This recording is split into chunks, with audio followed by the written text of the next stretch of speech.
If you like the video, make sure to like, subscribe, and comment for more videos like this. What's the creepiest, unexplainable thing you've encountered that still haunts you to this day, but no one believed you?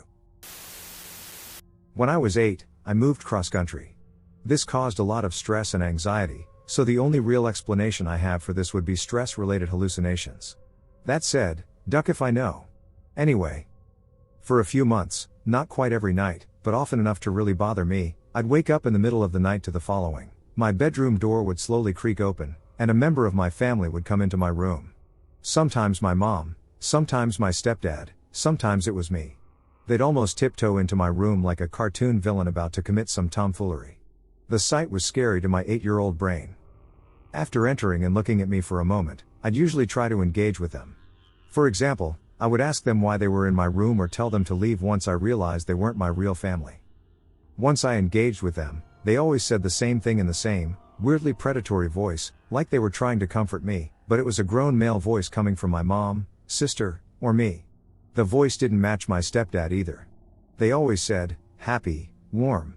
But with emphasis on warm, like they were wishing it upon me. Then I'd feel a blast of heat, but it never felt comforting.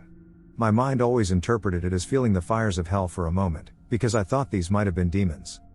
My mom and I laid down some salt lines in my room and burned some sage after I finally had the courage to tell her about this. The strange occurrences ceased after we performed these rituals.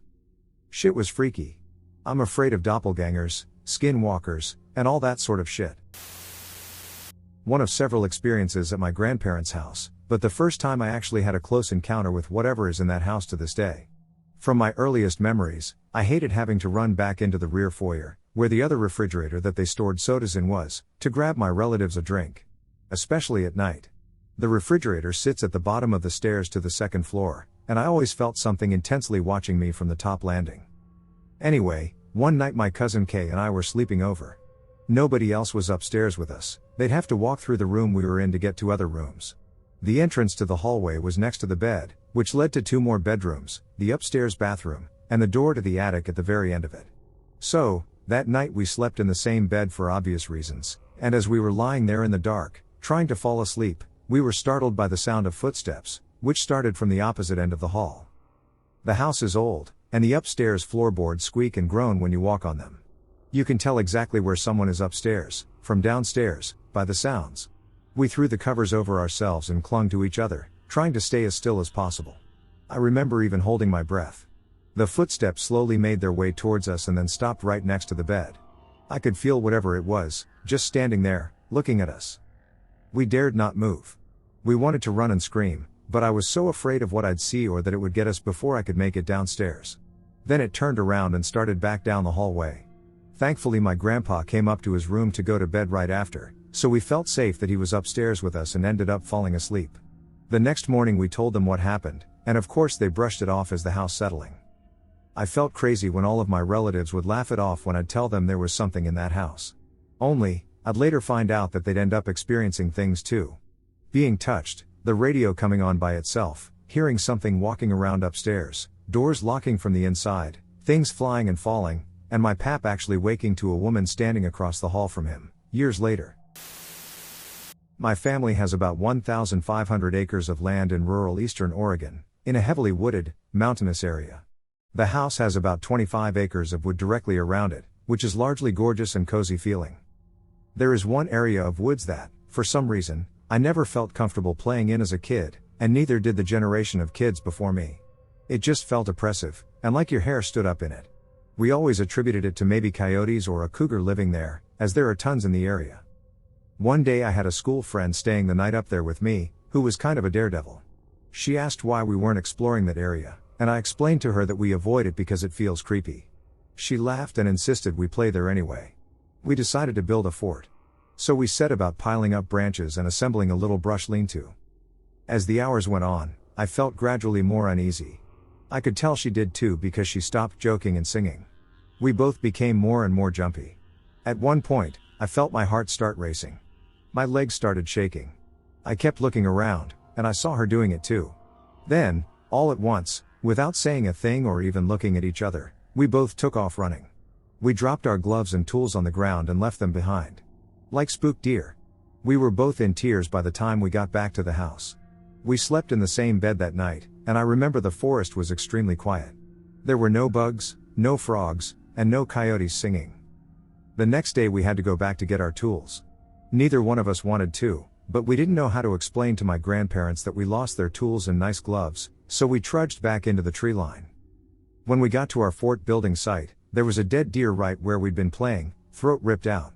It wasn't eaten at all otherwise, like it should have been if a cougar had killed it. Even worse, all the tools and gloves we'd left scattered in the little clearing were neatly stacked in a pile next to its head, except one glove. We grabbed our things and booked it.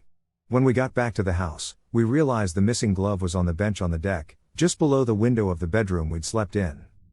This happened when I was 10 years old. I'm 30 now and have still never been back to that clearing. A small black floating mass in my bedroom.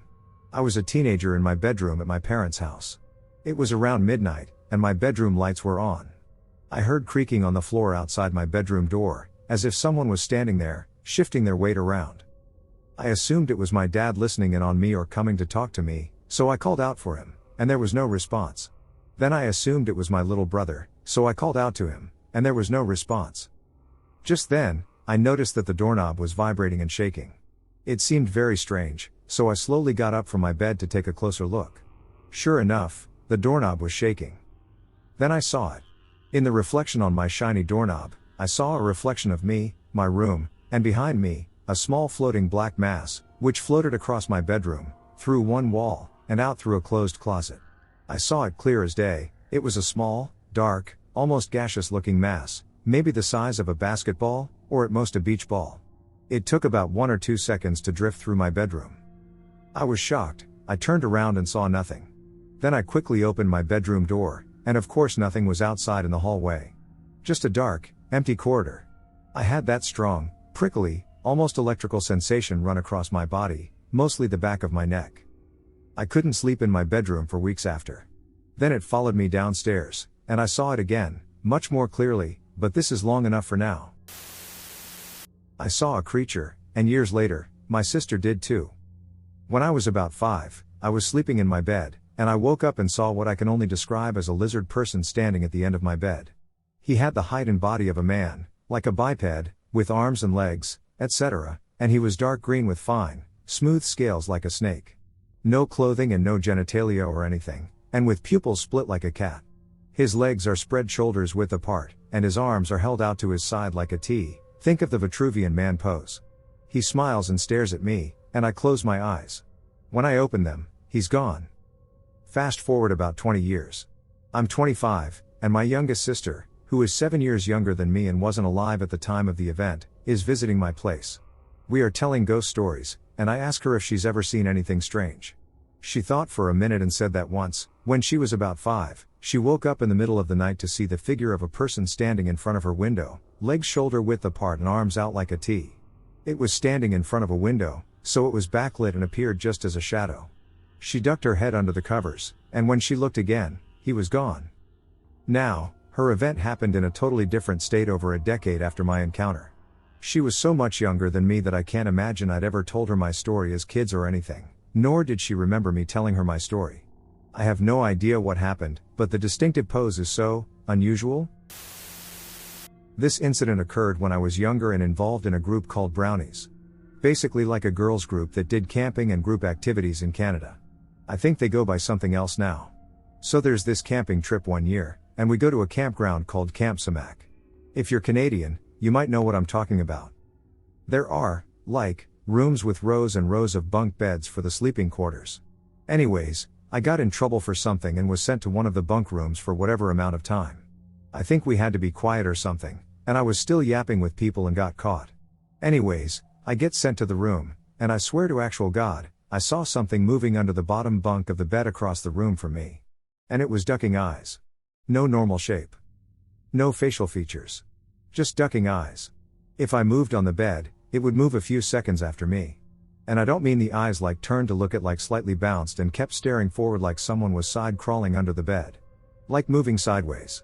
I moved like 5 to 6 times from one side of the bed to the other, trying to either A, figure out what the duck it was, and 2, try and convince myself it wasn't literal eyeballs tracking me. To say the least, I got the duck out of there and ran to where the rest of the group was doing some activity with glow sticks. Got told to go back and finish my time there, which I very much refused. Later on, when we all went back to the room to grab our items to go home a little while later. Nothing under the bed. No eyes. No bags, no clothes. Nothing. I have no explanation for this. But only one person has ever believed me about this event. And I still to this day have a paranoia about the underneath of beds and don't like to keep my legs/feet over the edge. Lamau. I think this happened when I was around 14. I'm now 30. Duck you, eyeball demon. Okay, so, during the pandemic my family moved from Georgia to Oregon by way of an RV. One of my favorite things was sitting outside and reading alone in a different state every night. For the most part we were in COA-type places that weren't full but weren't empty, so in general I didn't see many people. This particular night we were west of Albuquerque, still in NM. We were at a private campground that was fairly empty and a good distance away from 40, just a small 2-lane road in the desert. At night, with no moon, it was pretty dark. So, I was out reading, minding my own business, when I heard a car coming from a good way away on the road. I look up at it and see the headlights. And something grabs my attention. About 50 feet away from me to the left is a long but low chicken wire fence that separates the RV park from ranch land. As I look over at this car coming, I'm looking across the ranch towards the road, and I notice something running on 4 legs, probably a coyote, I think. Cool. While I'm watching it, and as it gets closer, running parallel to the fence, it suddenly stands up on 2 legs. And it does this while running, without losing speed. Just ran off into the night. After a second, after I started breathing again, I figured it was something I wasn't supposed to see, went back in the RV, made sure everything was locked, and tried to sleep. Got a couple. First was experienced by my wife and 3 of our boys. We took a vacation to land between the lakes for the 4th of July. We had a cabin at a campground right on the lake. Boys were fishing from the shore, and my wife was out there with them. It's 4th of July, so boats are all out, and music is playing around the area, and I came outside, and my wife asked me if I heard someone yell. I thought she had just heard the music playing, but I went to the shore and listened a little closer. We could all hear someone screaming for help. My immediate thought was that someone had fallen off a boat and was hanging onto a buoy in the water. We couldn't see anything, and we kept hearing every few minutes someone yelling, "Help me, please. Someone help." We called 911 and got a hold of management at the campground. Yelling kept happening every couple of minutes for the next 15 minutes or so. The sheriff finally came out after 30, 45 minutes. Nothing had been called in, just nothing. At this point, we are almost certain that we just heard the last cries of someone who drowned. Nothing. Absolutely nothing. We kept checking the news around that area for the next few weeks. There were no reports of missing people or anyone drowning. I still check the news from time to time, and there are still no updates. We also didn't know the paranormal history of the area, so we're almost certain we heard ghostly screams. The second incident occurred in 2011, after I graduated. I moved into my old childhood single-wide trailer right beside my dad's house. We lived out in the woods in southern Indiana, so it was a super private area anyway. It's late at night, and my now ex is asleep on the couch by the hallways, and I'm sitting on the floor just kicking around on my laptop. I hear walking from the hallway and think it might be my dad. It wouldn't be the first time he came over for whatever reason a little late at night. I look over, and there's nothing there. Weird, but it's an old trailer, so I'm like, whatever. A couple of minutes later I just hear "hey" right in my ear. My blood ran cold, and the hair on the back of my neck stood up. Eyes get teary just typing these words out. I immediately get up and go to the other side of the living room and leave my ex asleep on the couch because duck that. Had some other weird things happen in that place and just that general area, but that was the creepiest of all the things that happened to me, at least. I'm a beekeeper, and one of my hives is at the edge of some woods. The woods have heavy undergrowth with a creek running through them and butt up against a field. I love my bees. A few seasons ago a huge 10-point buck walked across this wood-surrounded field and stopped 50 feet away. He watches me the entire time I am working a hive, double deep Langstroth for those beaks out there. I'm relatively quick usually, but this one was having some requeening issues, and it took me 15 minutes or so to sort them out. The deer never left, nibbled on the alfalfa, or did anything to interrupt his watching. As soon as I closed up the hive, he wandered away. Same hive, 2 weeks later, I hear a voice in the woods. Oh, hello. Strange, as this is the woods, but maybe they are down in the creek looking for arrowheads or something. I yell out, hello? I can't see you, but I'm going to be working some honeybees, and they may get upset and sting. Please be careful. Oh, hello. I get in the same tone, same inflection, and same volume. Okay, I'm going to start now. Please be careful. I nervously checked the hive. Bees were doing what they were supposed to be doing, and I closed them back up. I'm leaving now. Bees might be a little aggravated for a while. Please be careful. I warned and got in my car, closing the door. Oh, hello. I left knowing I was going to return in 2 weeks to confirm the colony didn't kill the new queen for bee reasons. 2 weeks later, oh, hello. Greeted me as soon as I stepped out of the car. Yep, back to check the bees. Need to make sure they are doing okay. Please be careful. And I quickly opened the hive. I figured worst case scenario, I throw some frames of frustrated honeybees at anyone approaching, and their anger would convince them I wasn't worth the trouble. Oh, it's you, plainly stated, same voice, same intonation 3 frames into my inspection. The distance is closer, but the undergrowth is so thick there is not much to see. Yeah, just me and the bees. Please stay back, as these girls are not my nicest colony. Can't shake the feeling of being watched, and the bees are doing their best to get me out of the hive as they bounce off my veil. I close the hive up and move along. Never have heard anything like it at the site since. No one believes me. I'd write it off to hot weather and not enough water once, but not 3 times like this. My mother's chilling encounter with a hairy entity after my birth. This incident was told to me by my mother. It's not very long, but the entity she claimed to have seen had similarities with other incidents, which I'll talk about some other day, but for now, here's what happened. This was back when my mother and father had just gotten married. They didn't have a house of their own yet, so before moving into my maternal grandparents' house, they were staying at a relative's place. That house was in a place called Rakshasmari, which is a bit far from where we live now. At that time I was a newborn.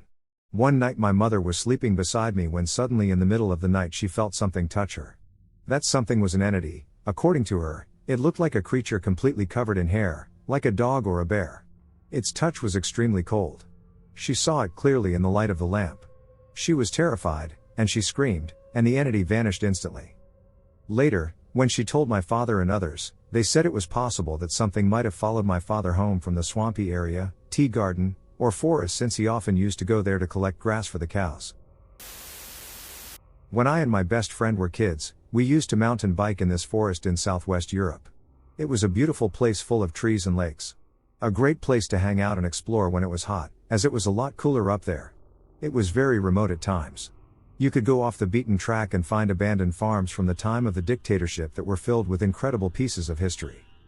One night, we got a little lost, and it started getting dark. We were at a particularly bushy/wooded intersection when ominously, we heard a growl like no other. It was like the distant drone of a motorcycle engine. It was coming from an alcove in the bushes where we could see 2 eyes, glazed and glaring back at us. Our first thoughts were that it was a dog guarding its territory. We were happy to outrun dogs on our bikes during the day, but this time it was darker, and we were not entirely sure of our way back to civilization. But then, it rose and slumped out of the brush at the same time, its height greater than any domestic dog we had ever seen. Its back fur stuck out in spiked, matted clumps, its teeth bare and long. We were staring at an animal said to have been extinct from that region. A wolf. It was so huge, and its growling was so different from a dog's. Somehow, we just got on our bikes and rode away without incident and eventually made our way back to a local village where we found a bar and tried to tell a couple of adults we knew at the time. Naturally, no one believed us, but we know what we saw. I and my friend went to visit the site where a barn mysteriously burnt down in my neighborhood. It was incredibly odd because not one person saw, smelled, or heard it happen despite it being on occupied land close to the owner's house and visible from my mom's bedroom window. It burnt down to just 3 cinder blocks being left. The land here has its own dark history and really negative entities, I guess you'd say, so it definitely felt just wrong.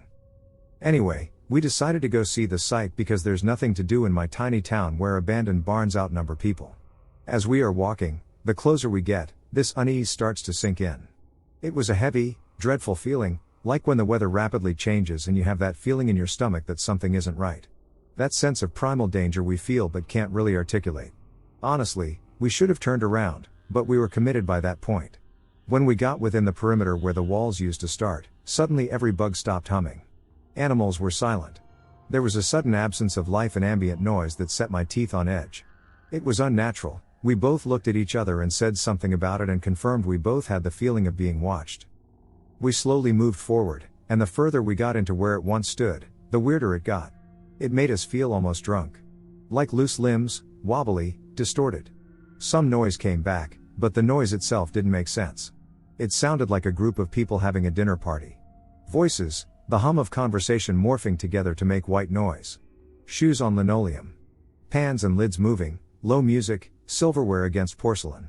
It sounded like life. And yet we are in the middle of nowhere, in the ashes of a barn, and not even the crickets would chirp to let us know they were still alive. We both get hazy here. We were talking to someone or something, but couldn't remember the details. We got increasingly affected, feeling more and more off as we stood. Disoriented and confused. We eventually turned around, decided our 15 minutes of fun were up, and started going back to my house. We tried opening the doors to 2 neighbors' homes, thinking it was my home on the way back because we were so out of it. Lucky we didn't get shot. When we finally arrived at my house again, we thought we'd been gone about half an hour. The walk itself is maybe 5 minutes, and we felt like we hadn't been away long. Yet, when we checked the time, it showed us we'd been gone for 6 hours. We were gone for a staggering 6 hours. 6 hours, only about 30 minutes of which was accounted for in our memories and experiences. 6 hours that felt like 15 minutes where we were with someone we couldn't see but felt. It stunned us. It made absolutely no sense. We both felt sick after that. My friend lost more memories than I did and only recalled the event when we discussed it for the first time about 6 months after it occurred. It was like our brains were trying to protect us from traumatic memories. To this day we can't explain what happened. We just know it was something we'd never seen or experienced before, or since. Like we encountered some kind of energy vortex or a moment frozen in time replaying from times past. Whatever it was, the power it holds is deeply intimidating. A few experiences, but one was the weirdest. No one ever believed me when I told them about it, so I stopped telling them. I was hiking Mount Shasta when I lived in Cali. Was around 14 or 15. Didn't want to be there with my family. Typical spoiled teenage girl. So I was lagging a little behind but not far enough that I'd lose them. You know, just dragging my feet, listening to my iPod Nano. I tended to stare at the ground when I walked as a teen. I was kind of shy, I don't know. I remember walking, and all of a sudden my feet left the ground. Maybe like a foot or 2, but I'm bad at guesstimating height. I was literally gliding. I had on a big thick jacket with a fur collar and backpack straps, but I felt light pressure on my shoulders even through that. I had the instinct to turn around and look up, but I dropped and hit my face in the dirt. And blacked out for a short minute. My parents didn't notice because when I looked up, they were still walking with my cousins. Nothing was behind me when I turned around, though. I don't know why I started crying either. Which got my parents' attention, but they just thought I fell hard. I didn't say anything then but told my mom later that night. She said it sounded like I got dehydrated and disoriented. Really, Mom? I just never brought it up again. My dad made a joke about his little girl trying shrooms for the first time. I wasn't on anything. I know what I felt and saw and experienced. I have no idea what happened, though. About 8 years ago I was visiting my mom and staying on her couch. She, my sister, and my grandma all lived there. I was half sitting, half lying on the couch, watching TV at around 7 a.m. My head was all the way to the right to see the TV. All of a sudden I got this feeling of dread and turned my head straight forward to face the entryway. And just past that, out of the hallway, I saw a pitch black hand slowly reach around the corner, followed by a pitch black head with long hair. Just peeking over, staring at me. It felt like my heart stopped. The thing and I just stared at each other for at least 10 seconds, then it slowly retreated back behind the wall. After a good 5 minutes of what the duck? I got up to check it out. I told myself it must have been one of my relatives, but no one was awake. Like they were all dead asleep. The next day at around the same time, I had my sister try to recreate it, but it wasn't possible. The big living room windows and front door let in too much light for her to be pitch black like that. Plus, her hair wasn't long enough to be what I saw, and she had the longest hair of the 3 of them. I also was wearing my glasses at the time, so my vision was 20/20. The house has a bit of a dark past. The guy that owned it before the previous owner died in the garage. He was working on his car, and the jack slipped, crushing him. It's the first place I ever experienced sleep paralysis. I only have that in certain places. And we all had creepy or unexplainable experiences prior, but this was by far the most blatant. What's stranger, though, is that all those years it had a dark, heavy energy, And then one day it just disappeared, like a switch. We all noticed it. Suddenly it didn't feel creepy, and we stopped having strange experiences. I never believed in the paranormal before living there, but I sure as shit do now. I was sitting in the living room with my parents as a child. We lived on the ground floor, and my grandparents lived on the top floor. My grandmother had recently passed, and my grandfather was bedbound. Not because he was physically sick, but because he was severely mentally ill and simply refused to move after his wife died and he returned from the rehabilitation center. That way his muscles became too weak for him to stand. While we were watching TV, all three of us heard footsteps on the floor above us, just like before my grandma's passing. It was a distinct sound. But the room above us had not been used since then, and the room next to that one was also abandoned. My grandfather inhabited the bedroom, and his caretakers used the bathroom and kitchen when they were there. But the rooms above our living room stood empty, and the caretakers didn't come at night. My father went up there to check, fearing someone might have broken into the home. But everything was as always, two dark abandoned rooms, the bathroom, the kitchen, and my confused grandfather weakly calling out from his bed. I still sometimes have nightmares about standing in that dark apartment, hearing someone or something walk. Around that time, our motion sensor light in the hallway went off while we were all sitting in the living room. I don't know which imagination is worse, that we were in the presence of my grandma's ghost or that my grandfather could secretly move around. I've got a couple, but whatever you want to call it, skinwalker, shapeshifter, something along those lines, sticks out the most. I was sitting on my cousin's porch at night, smoking a cigarette, when I saw a lady sitting on the bench in the front yard. I noticed that she was crying, so being the dumbass I am, I went to ask what was wrong and if I could help. She's not talking, but I end up sitting down trying to console her after asking if it's alright, and something just didn't sit right inside me. She started calming down but was unintelligible for the most part. I was able to catch something about a party, and that was it. The problem was, we're in the country, and it was a hush night, like really quiet. As she's trying to talk to me, I noticed that her eyes have extra pupils. They appeared as ovals surrounding the main pupil, and their color resembled a very bright gold. I couldn't take my eyes off them and was confused when she asked if she could come inside. I snapped out of it because it wasn't my house, and it wasn't my say-so. But being the dumbass I am, I went to the door and was about to ask my cousin if it was alright, but I ran it through my brain because something was not sitting right at all. I went back, and as I'm walking and saying I can't give her a night stay because it's not my place, she runs off and is fast. As she was running, I swear her limbs grew longer, she shifted into a weird creature and turned into the woods off the road. Years before that, the same cousin and other cousins all saw something shift shape with glowing eyes in the same area that the creature ran off into. Whatever it wasn't human. One of the scariest moments of my childhood. This one happened when I was quite young, about 6 or 7, and it was a night I will never forget. One night it was just me and my older brothers, Jake and Mike. Jake was about 15 or 16 and Mike was about 10 or 11, and my oldest brother's friend Steve. We were all outside. I think my mom was out with friends or something. Jake, Mike, and Steve were messing around just shooting a basketball and laughing and having a good time, and I was out back playing with the dog. It's pretty dark out as well as cloudy. Across the street from the house is a field and some woods, maybe 75 to 100 yards across the field. I and the dog bandit are having a pretty good time when I notice that the others have stopped what they are doing, and I hear my Jake call out my name. Thinking he's just checking up on where I am since we have a pretty big backyard, I reply with a simple yell. All of a sudden Jake scoops me up and practically throws me over his shoulder and takes off running to the house, which is about 25 yards away. I'm laughing my head off as I think it's hilarious, and Bandit is having a great time too. That is until I see it. I immediately stop laughing as I see this ball of light crossing the field coming from the woods. I've never seen anything like this. It was maybe about the size of a basketball and was flashing red, blue, orange, and yellow. When we finally get inside, Jake and Steve have just finished locking all the doors and windows, and Jake grabs a shotgun my dad had left, and we head upstairs. As we are up there, we can see the glow from this floating orb in all its colors when suddenly there is a bright burst of white light, and we all relax, thinking it's over. Boy, were we wrong.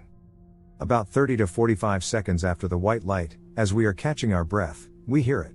We hear distinct sounds of footsteps in our gravel driveway, indicating that someone or something is walking toward the house.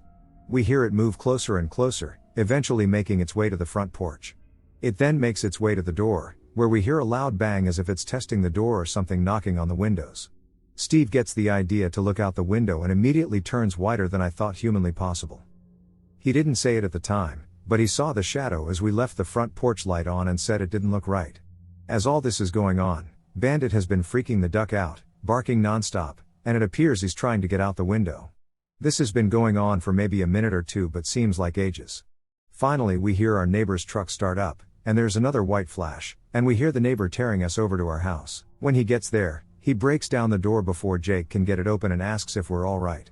He told us that he saw the white flash and looked out the window to investigate and saw the figure approaching the house and rushed to get dressed and had his wife call the deputy who lived down the road and have him get to our house immediately.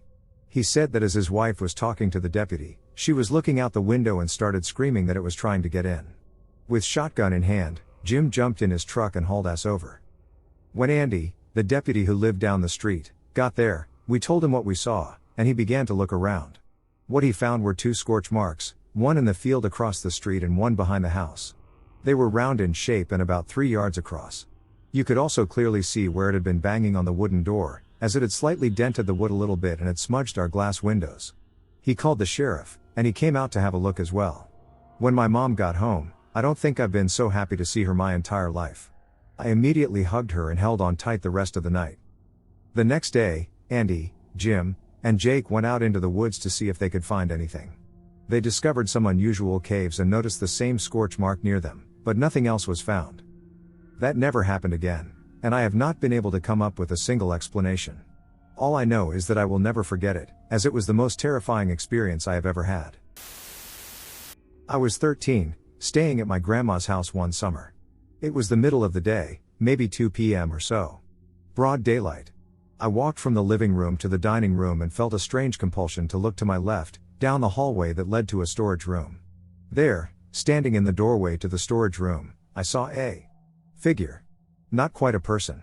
At first I described it as Gollum but super tall, hunching over to fit its height under the ceiling, standing with bent/crouched knees and perched hands, gray skin stretched over a bony figure, with long scraggly straw-like hair, a gaping mouth, and sunken holes where eyes should be.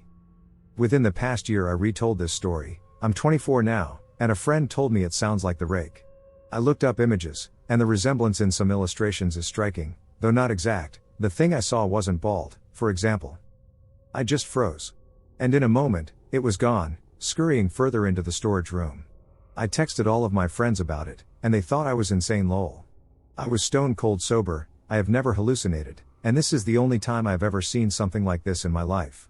I do believe in ghosts, for transparency's sake. And there has always been a very bad energy to my grandma's house. Things move, lights turn on and off on their own, the mirrors don't feel right, and my youngest sibling has reported multiple sightings of weird shit over the years. So I don't know. It was scary. I never want to see anything like it again. My mom and I had just moved to a very rural town in Northern California, with only like 1,700 people in the town. The closest town over was about 5 miles away. My mom didn't have a car at the time, and the bus only came once a day. Real rural. We both loved to walk, so we decided to walk to the town. I really needed something from the store, so off we went. The walk to the town was pleasant, the weather was favorable, and we took the opportunity to shop and enjoy dinner at a local restaurant. By the time we began walking back, the sun was setting. The only way there and back was along the highway.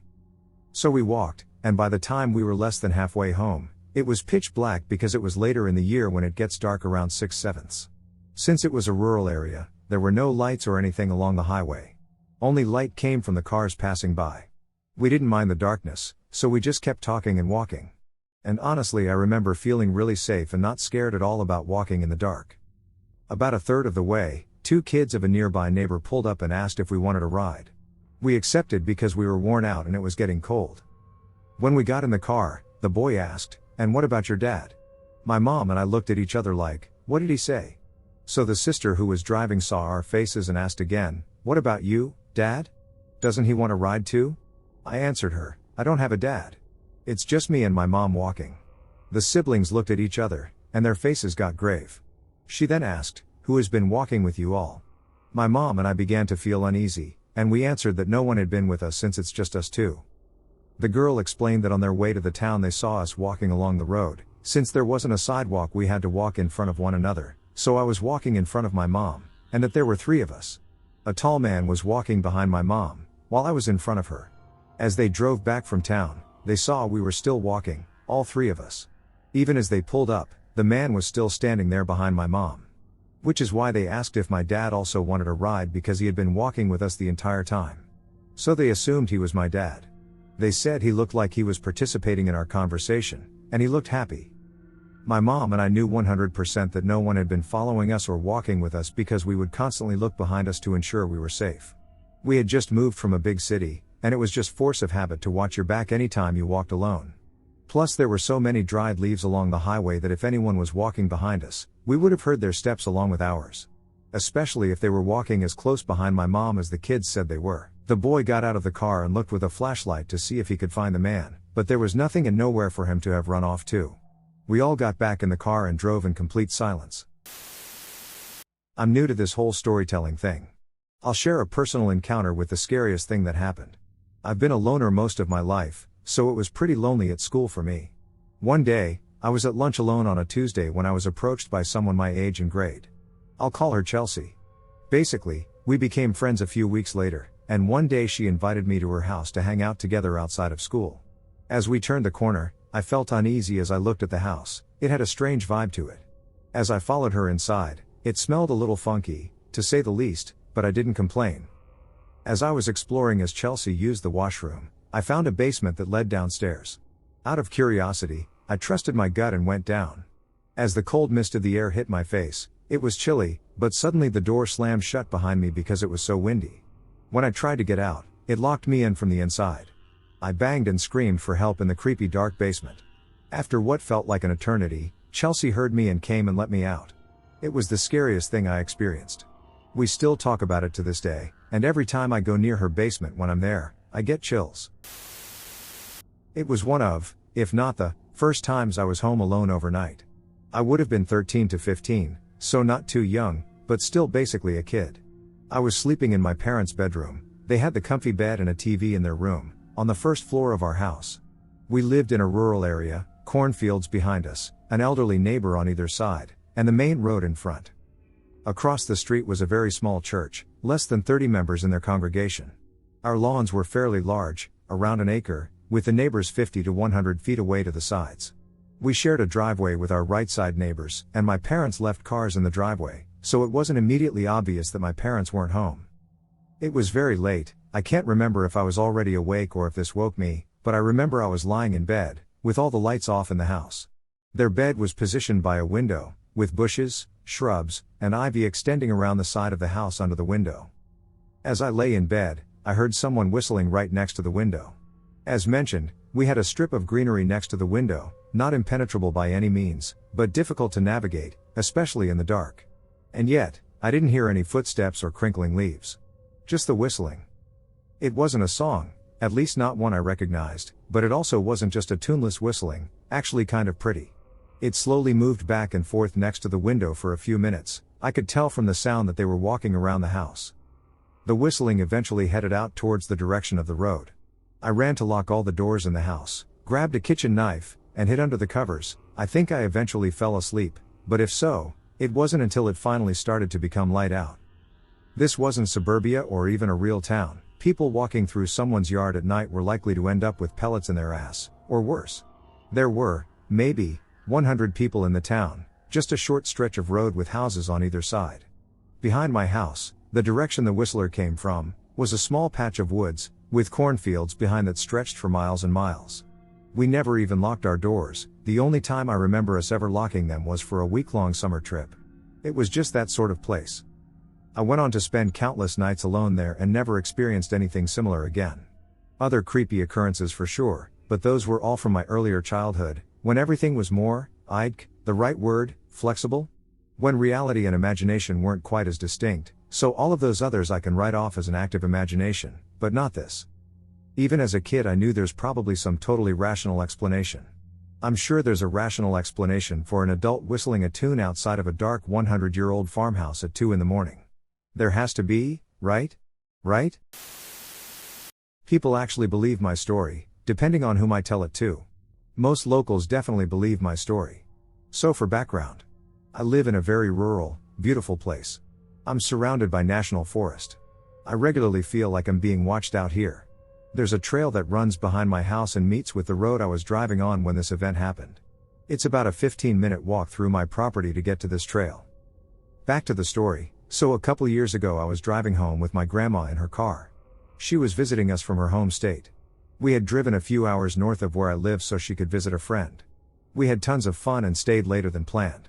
She had drunk a little, but I didn't, so I drove. She had a pretty new car.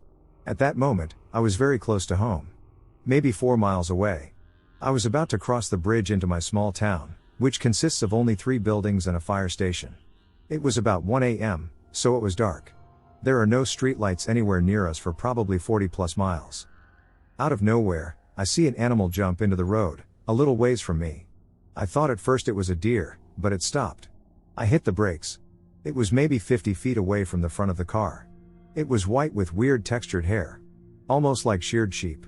Its legs were disproportionately long and skinny, and so was its neck. It had a head almost like a deer. I knew it wasn't a llama, it was too thin and light on its feet, its face was also too pointy, and it wasn't a goat or sheep because it was far too big and its legs were too long. It was just standing there. After a few seconds of just standing there, it jerked its head to look at us. The creature's eyes were completely black, facing forward and slightly oversized. Its ears were smaller than the local deer. When they looked at me, all my hair stood on end. Then, the whole car just shut off. All the lights went out everywhere. There was no moon visible, so it was pitch black. After a few moments, the whole car was turned back on. I didn't touch anything. I never even turned the ignition off to try and restart the car after it shut off.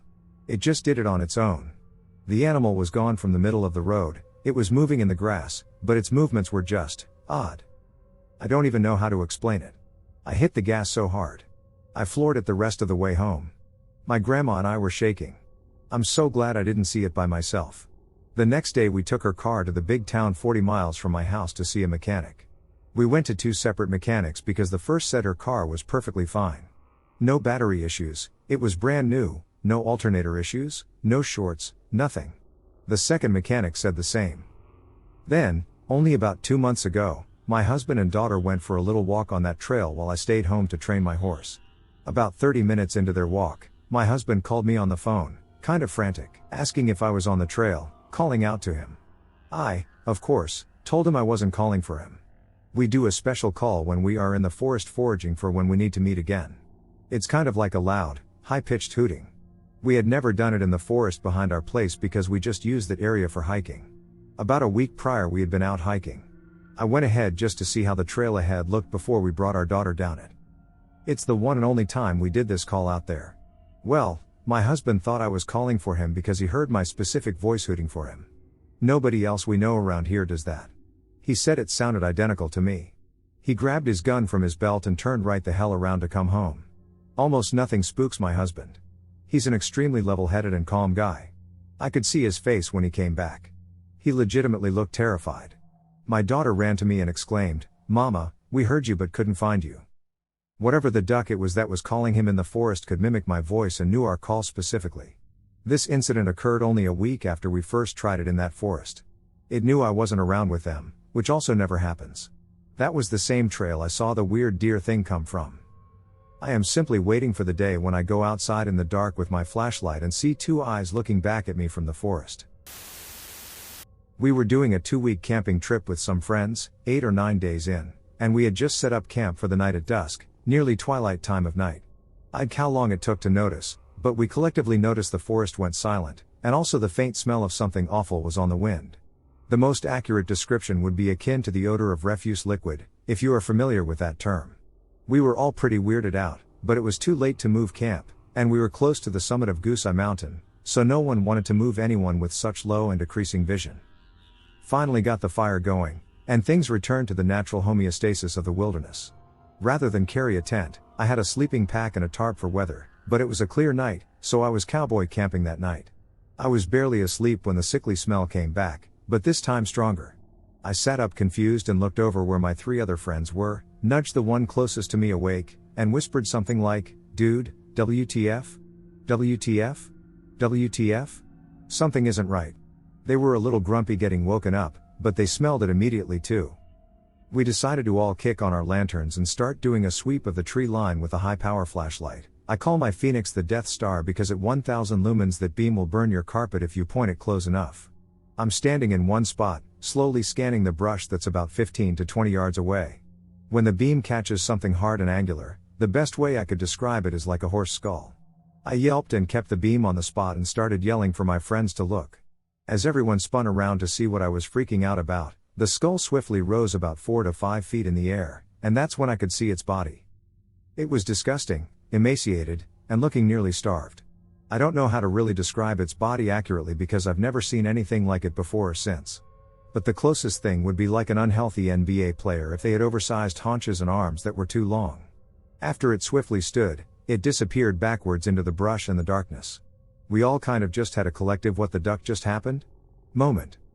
Had a debate about whether to stay or keep moving. We ended up building the fire super high and stayed up the remainder of the late evening/early morning. This happened around 2 or 3 a.m. So when daylight first broke, we killed the fire and noped as fast as we could down the trail. Finished the trail as planned with no other incidents besides poison oak on my nuts. Seriously. Duck that. I was attacked by 3 Sasquatchers in Great Smoky Mountains National Park. A female and 2 males.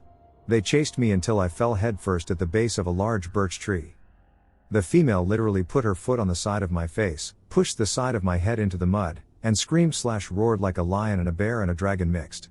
It was otherworldly, this scream. I lay there for a few seconds, I'm sure, it seemed like hours. I tried to turn my head to look at her, and holy shit, she didn't like that. She put more pressure on my face and screamed even louder, like right in my ear this time. My ears rang for a week, but right after she did that, she took her foot off my face, and I lay there for a good minute. When I finally got the courage to look up, they all 3 had just disappeared without a sound. It may not seem like it, but that was the most terrifying part. Having them all 3 standing around me only to all vanish like ghosts without so much as a leaf rattle was a different kind of fear. They were on me so fast I didn't really have a chance to react with any emotion, but when they were gone, I ran shaking out of the forest the entire 5 miles back to the trailhead faster than I have ever covered that distance. To those who want to go searching for these creatures, do not do it. There's a level of fear in you you've never experienced, and those beings can bring it out in you with extreme ease. It's okay to camp and enjoy the outdoors, but I believe these things can sense intent, and that includes when we are looking for them. And they do not like it. I have had many experiences, but here is one I have never shared. Backstory: when my father was a child, he would see things. 2 examples: once he saw Toucan Sam peeking around his bedroom door, and another time he got on his tiptoes and was looking out the window, and he said he saw the Cookie Monster sitting in a dark hole, and when he looked at it, it turned around and opened its mouth, like a puppet would. In all these encounters, what he saw had solid black eyes. He had these sorts of encounters throughout his childhood and teen years, many also encountered by others at the same time. But that is the backstory for this. The place where this happened was in deep backwoods Kentucky. Such a small rural place it couldn't even be called a town. In the mid-90s when this story happened, everyone out there still had outhouses. So anyway, it was the mid-90s, and my younger sister was a toddler, just at the age of talking. She was much younger than my older sister and I, about 7 and 9 years younger. Our father had told my older sister and me the Cookie Monster story, but of course not my little sister. We had gone out to visit one of my father's childhood friends who lived out there still. My sisters and I had never been before. We stayed late, left after dark, and navigated down an old dirt road while my little sister was fast asleep in her car seat. We crossed this small concrete bridge, and just as we did, my little sister woke up and said, "The Cookie Monster is dead," and fell right back to sleep. Now I have to say we were more of a cartoon household and less of a puppet household, so I never even remember her watching Sesame Street, but even if she did, it was very weird timing and a strange thing for a toddler to say. Never said anything about the Cookie Monster or death before or after that. We were all freaked out the rest of the night, and it still gives me chills 3 decades later. I was told a terrifying tale by my grandmother, which I also personally experienced. When I was real young, and even dumber than I am now, I used to believe just about everything my granny would tell me, and she told me a whole lot of stuff that she probably ought not to have. She was a real religious kind of woman, and she loved to try to scare me and my sister with stories of devils and demons and other evil things to make us be good and behave, but she always told this one story that didn't fit with the others. Funny thing is, I've never heard this story anywhere but from her, so it might do well to share it online to let others hear it. Anyhow, she used to swear up and down that there was some sort of devil or other nasty thing that could disguise itself as someone else. She said she wasn't too good at it though, and you could always tell something was off. Now my nephew told me about skinwalkers and the like, and he said this might be a bit similar, but there are some pretty big differences, I think. Firstly, my granny said that whatever this thing was, it wasn't human in the slightest. Wasn't some sort of witch or anything, just something else entirely. She told me she didn't know what it really looked like either, under that disguise and all. She told me that after her second husband died, about 2 weeks after the funeral, she got a knock at her door in the middle of the night in the dead of winter during a nasty snowstorm. She said she opened that door, and there stood Hoyt, her second husband. She said at first she really thought it was him, but after he stepped into the light of the house, she knew something was off with him. She told me he looked Sigogglin, which means built funny, or crooked. I didn't know what that word meant back then, though, so that sort of became the name of the thing. She said the first thing that was off about him was his eyes being just a touch too far apart, not to any extreme degree but just enough that it put her off. Then she said his skin was a hell of a lot smoother and less wrinkly than he was when he died. He was damn near 90, and she said he looked at least 10 years younger that night. She got real anxious, like when she started noticing all this stuff that didn't add up, and add to that the fact that she buried him 2 weeks before, and she started panicking real hard. She said Hoyt reached up with both his hands and started telling her, "Don't worry, honey," but his voice wasn't right either. She said it sounded like it hurt him to talk, like there was a groaning just behind his voice, and his lips didn't match up either. She told my brother and me that it started to look more like someone put on a bad mask of Hoyt and was wearing it around. She says she'd never been more scared in her whole life, so she started pushing him and hitting on him with both her fists, and that woman was feisty as hell, so I'm sure she did some damage. She said his skin was cold when his hands touched her, but it was cold that night and snowing hard, so I guess that makes sense. After she beat on him a little, the thing stepped back and started making noises she had never heard before. She said it was like a low growl or a moan and compared it to a heavy old door opening real slow like. She'd always try and make the noise herself and get all choked up. Anyhow, she shut the door on the thing, and she said it just stood there for about an hour before it walked back into the woods. She lived in a holler about 20 miles from any town, and her neighbors were all snowed in like her, so she couldn't call for help. She said she was the scariest she'd ever been that night. She told us that the thing isn't always the same person but can switch around and use new disguises when it wants to. She said that that's the only time she's ever seen it herself but heard stories from her own meemaw about it. Funny thing is, about a month before she died, I went to a gas station on the way home from work real late. When I got inside, there was a guy at the counter just standing there all stiff like. The cashier was asking him to move so he could help me, but the fellow wouldn't budge. Finally the guy turned to me, and I got a good look at his face. His skin was all rubbery and fake looking, and I couldn't really tell which way his eyes were facing since they almost looked like two marbles, all dry and not wet like a normal eyeball. After I paid for my gas, the guy followed me out without saying as much as a word. It made me really uncomfortable, but at first I thought it was someone down on their luck, but when I climbed back in my truck, I looked over to him and asked him if he needed help. He looked at me with those dry looking eyes and said, "All good," with that same creaky voice my granny used to tell us about. I told her that story in the hospital the next night, and she put her finger on my forehead and said, "Now you've seen it too." And I felt really strange about it. Maybe that person at the gas station was the Sigogglin, like my granny said, but he wasn't dressed up as Hoyt that night, so who knows. Anyhow, I hope you like this little story. Always gave me the heebie-jeebies, and maybe this is a good time to tell others about it. When I was 20, had my first child, and was living on my own, I decided to stay in the home my family owned. I would hear walking/running up and down the hallways at night. One night while I was in the shower, I was hearing the walking back and forth in the hallway right outside. Usually when I would hear the noises, I would start yelling, trying to figure out which person in my home was outside walking. This night I knew no one was home, I had work, so my family had my child. I kept hearing this over and over, and I decided I wanted to be brave and check to see what it could be. Got out of the shower, put a towel on, opened the door, looked out down the hall, and saw a hand gripping the wall. I was terrified. Like I said, I knew no one was in my home. My first thought was someone had broken in, but knowing that it was not possible because I have numerous dogs that would have gone crazy if someone came in my home, I did not have a clue what it could have been. Assuming that I must have been seeing things, I just ignored this, went and got dressed, and came out. After getting dressed and moving to the living room, I was looking down the hall from the living room, and I could see a face peeking out of my bedroom. I ran out of the house as fast as I could. I moved not long after that and have not been back. The scary thing about this story is the fact that I knew. It was my grandmother who had passed 10 years earlier inside the home.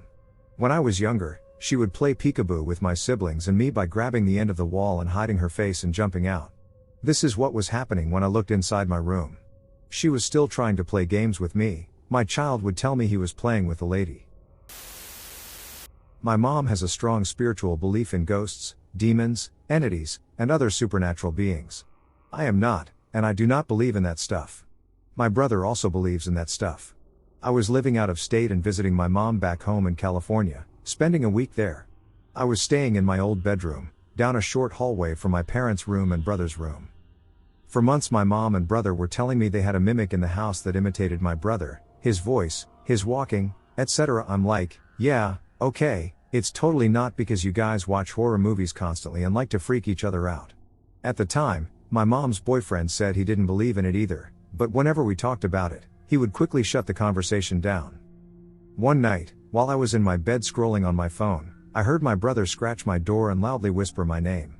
It is normal for him to do something like that. He likes to mess with me, and I like to prank him back. So I think to myself, I'm going to turn it around on him. I sneak quietly out of bed and tiptoe quickly to the door. I cross the room in less than a second or two. The house is old and raised up off the ground, so when you step, you can hear it throughout the house, and mind you, it's a tiny house.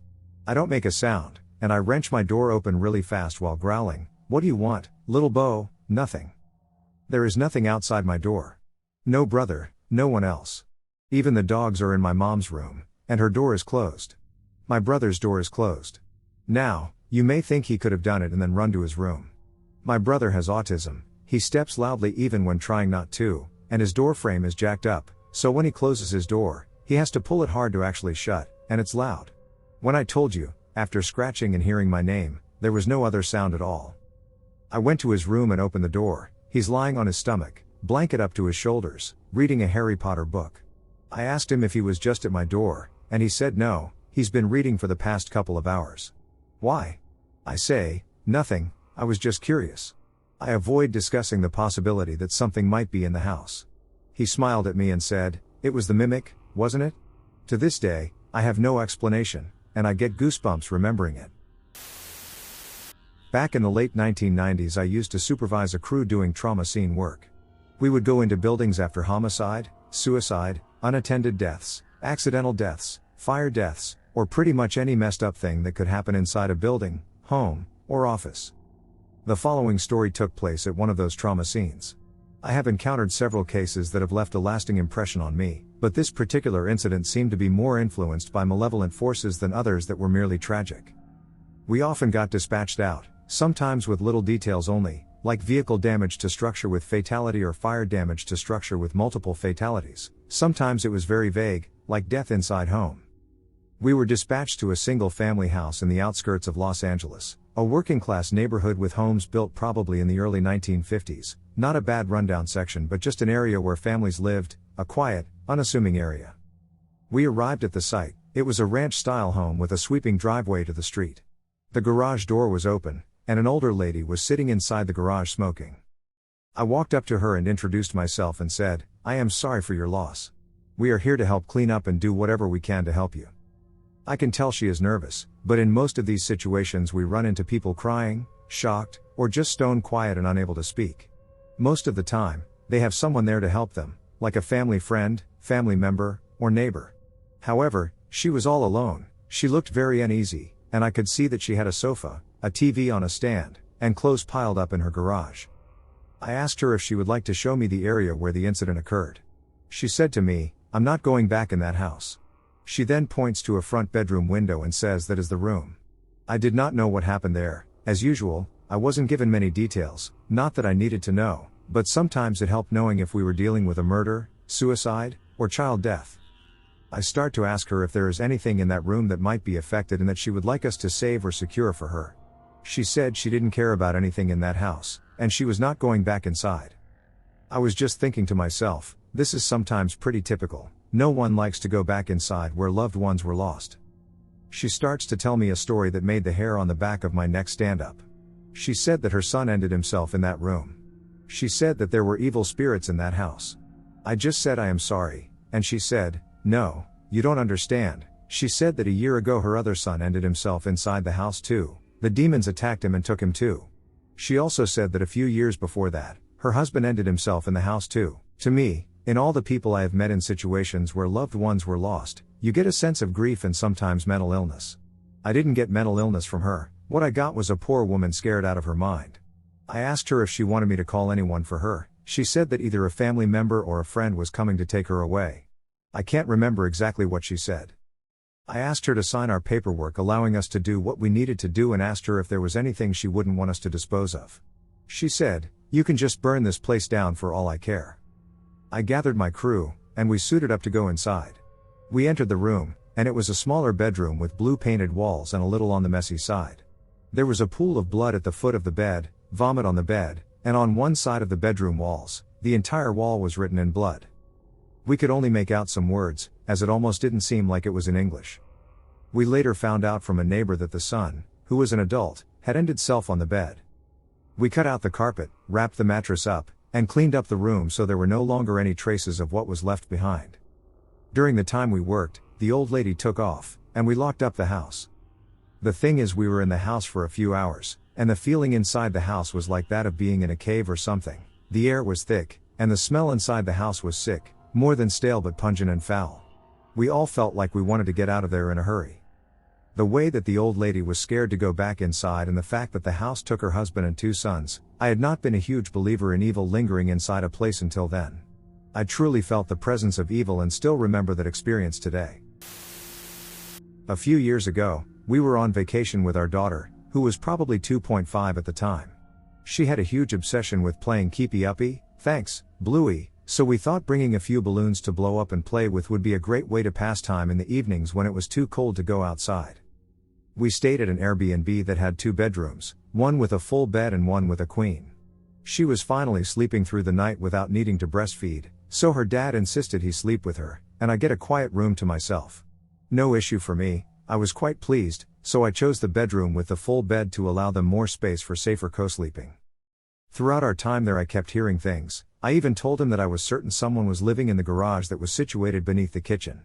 Then, no, maybe it's the single pane windows that are, who knows, how old. Finally, I joked that the house was haunted. He brushed me off, and I was like, yeah, you're probably right. One evening we all ran around the house playing keepy uppy. When it was time for bed, I remember specifically leaving the 2 balloons in a room off of the kitchen so that they wouldn't bop around. Furthermore, there was no furnace vent in there. I don't understand why that matters, but it did at the time. What matters is that the room I left the balloons in was at the back of the house, and the room I was sleeping in was at the front, facing the street.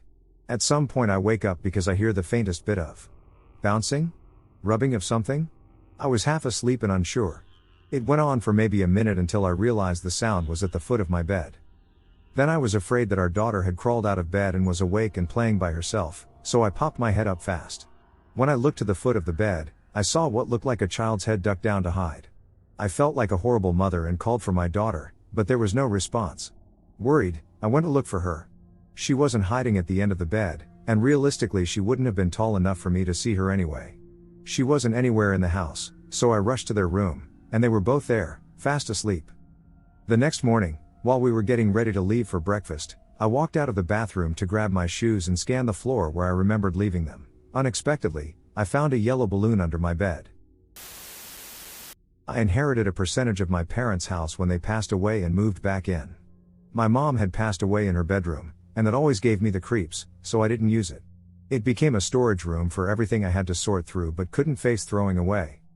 I was only in my 20s and had a boyfriend at the time who was a bit of an asshole. He semi-moved in for a while, but we argued a lot, and he would either storm off, and I wouldn't see him for days. Or he'd sulk and we'd avoid each other.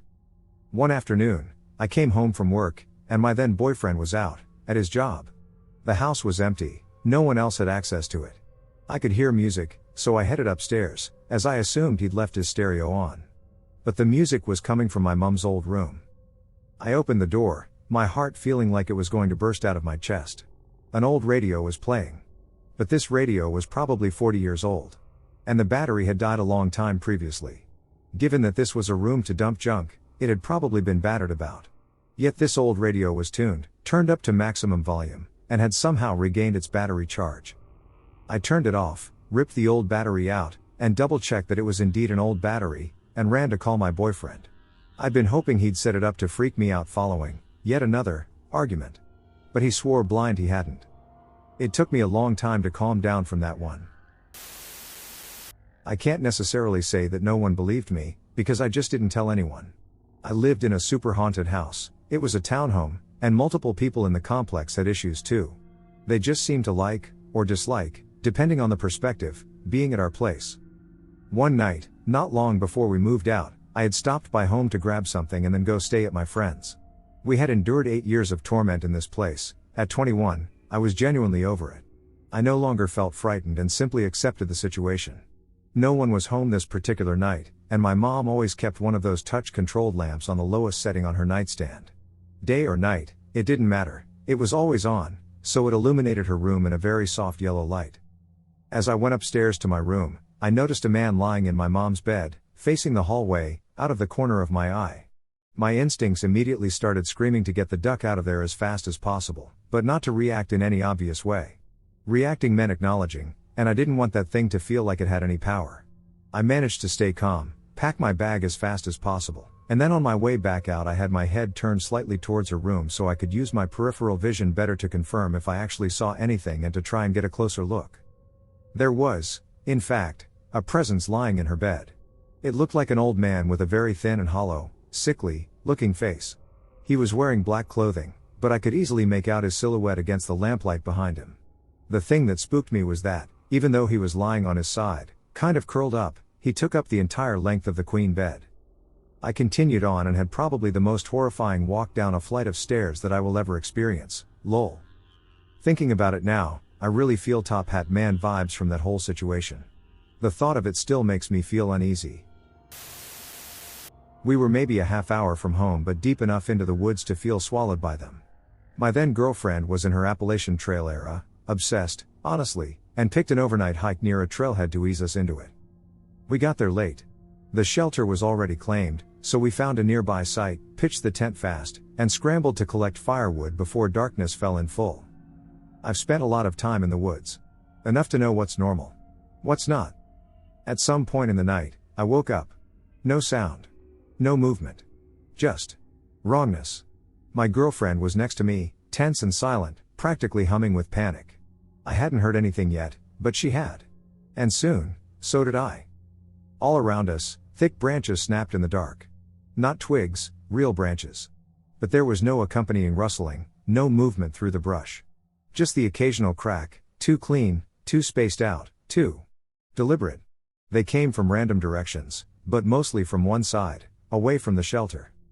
Then came the rocks. Or what sounded like rocks. Small ones, dropped from up high, bouncing off branches as they fell. It wasn't windy. There weren't cliffs above us.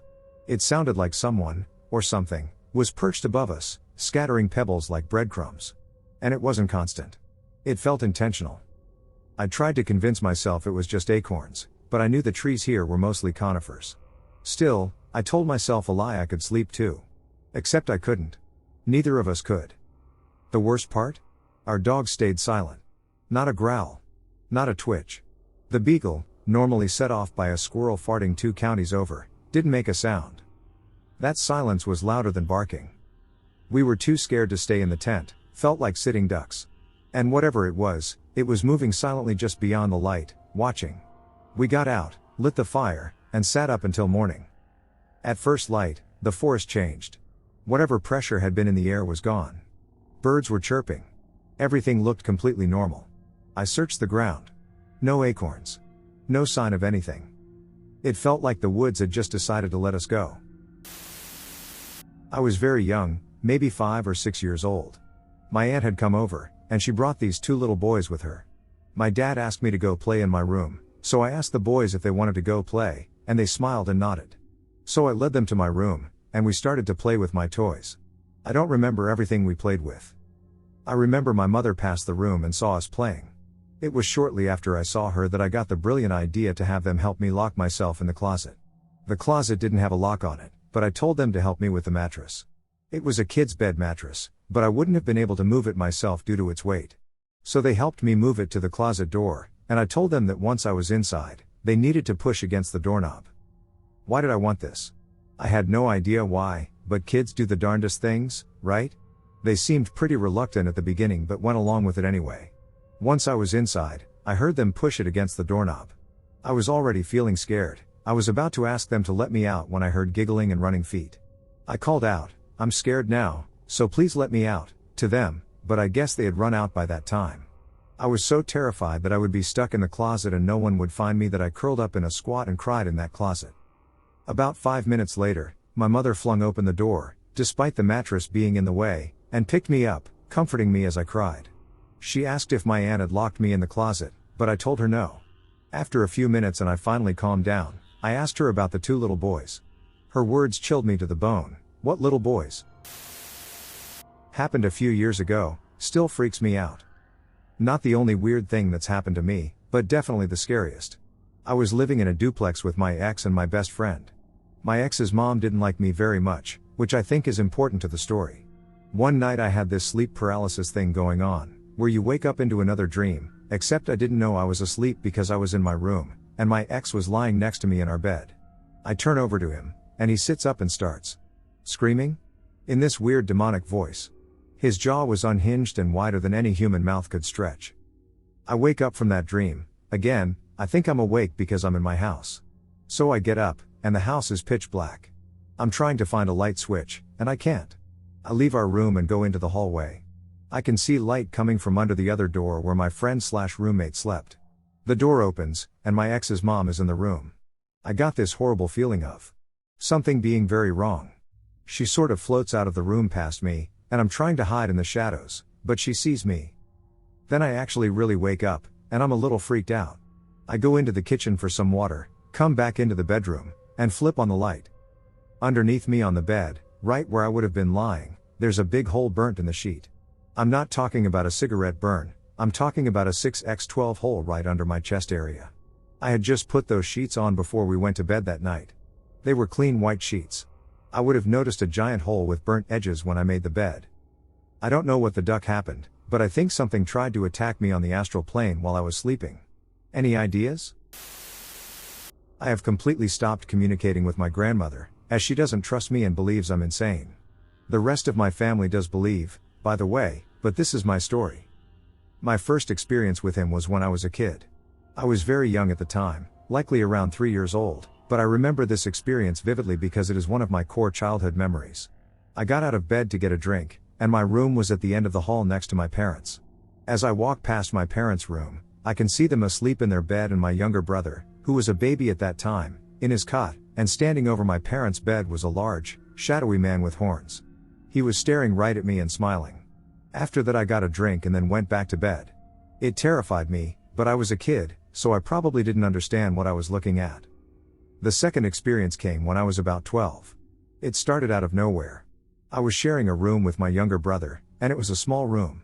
Our beds were parallel with each other and pushed into the corners of the room with about 1.5 meters in between, and at the foot of my bed was the door, and at the foot of my brother's bed was the cupboard. I was woken up in the middle of the night to see, standing at the foot of my brother's bed, a very tall shadow man who would stare at me and slowly move close to me and then dart back into the corner. I couldn't see his eyes, but I could feel the stare. Now this happened for months, usually like this, but sometimes he would shake it up. I vividly remember one night where he took shoes out of our shoe basket and made them float around the room and then just left them on the floor, so I picked them all up the next day. I didn't stop until I changed rooms. I know it wasn't sleep paralysis because I had to get up multiple times and run past him to go to the bathroom. I would pretend I was still asleep, but he wasn't having any of it. It was pretty terrifying to roll over and see a massive black mass standing over you, then darting back to the corner. The last time I saw him wasn't in person, but it was the only vision I've ever had. It's like he got in my head. I was about 16, and I was sitting on my bed. Note, all of these occurred in different locations, and all of a sudden, my vision went, and all I saw was him standing outside while I was standing inside. The sky was blood red, and there was grass but nothing else. The only thing separating us was a glass sliding door, which slowly started sliding open, and I snapped back to reality. I was definitely shook, but that was the last time I saw him. So obviously I have many questions, but I honestly don't ever expect a solid answer. What is he? A demon? What is his intent? Why didn't he have horns on the latter occasions? Why does it appear as though he only appears physically when my brother is present? Was he ever told to clean up after himself? Why does he appear at those times? Why have I only seen him? So again, I don't know what he is. I also am super skeptical, but I know this thing actually exists. I can't necessarily say that no one believed me, because I just didn't tell anyone.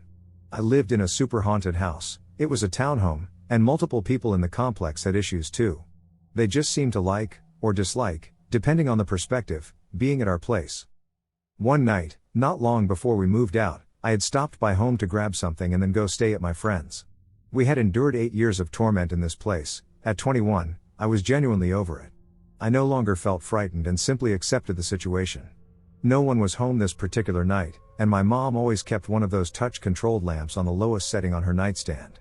Day or night, it didn't matter, it was always on, so it illuminated her room in a very soft yellow light.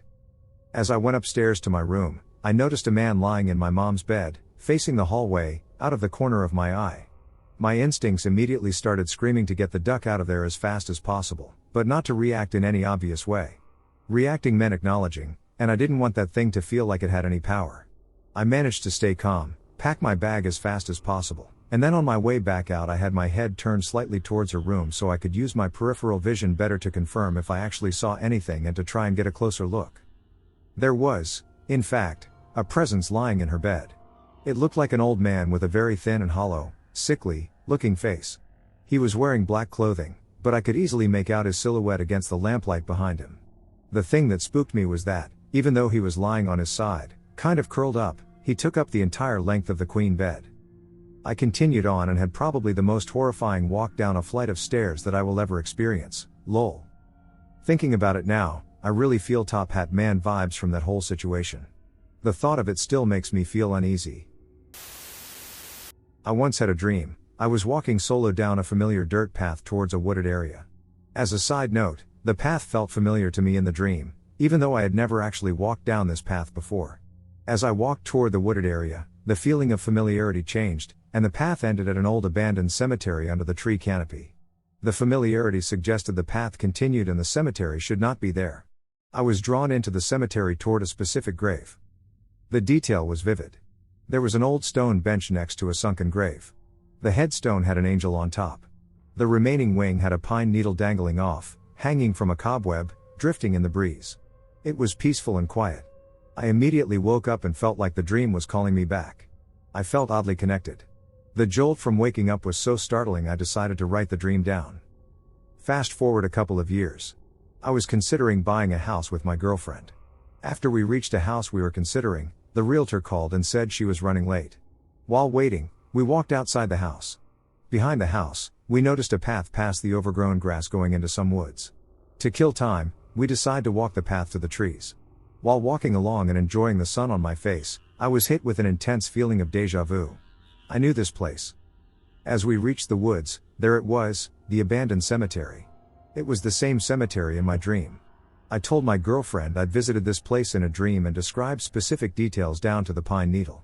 She thought I was trying to pull a stupid prank until she saw the sunken grave, missing wing and stone bench, and even the pine needle hanging off the angel's wing.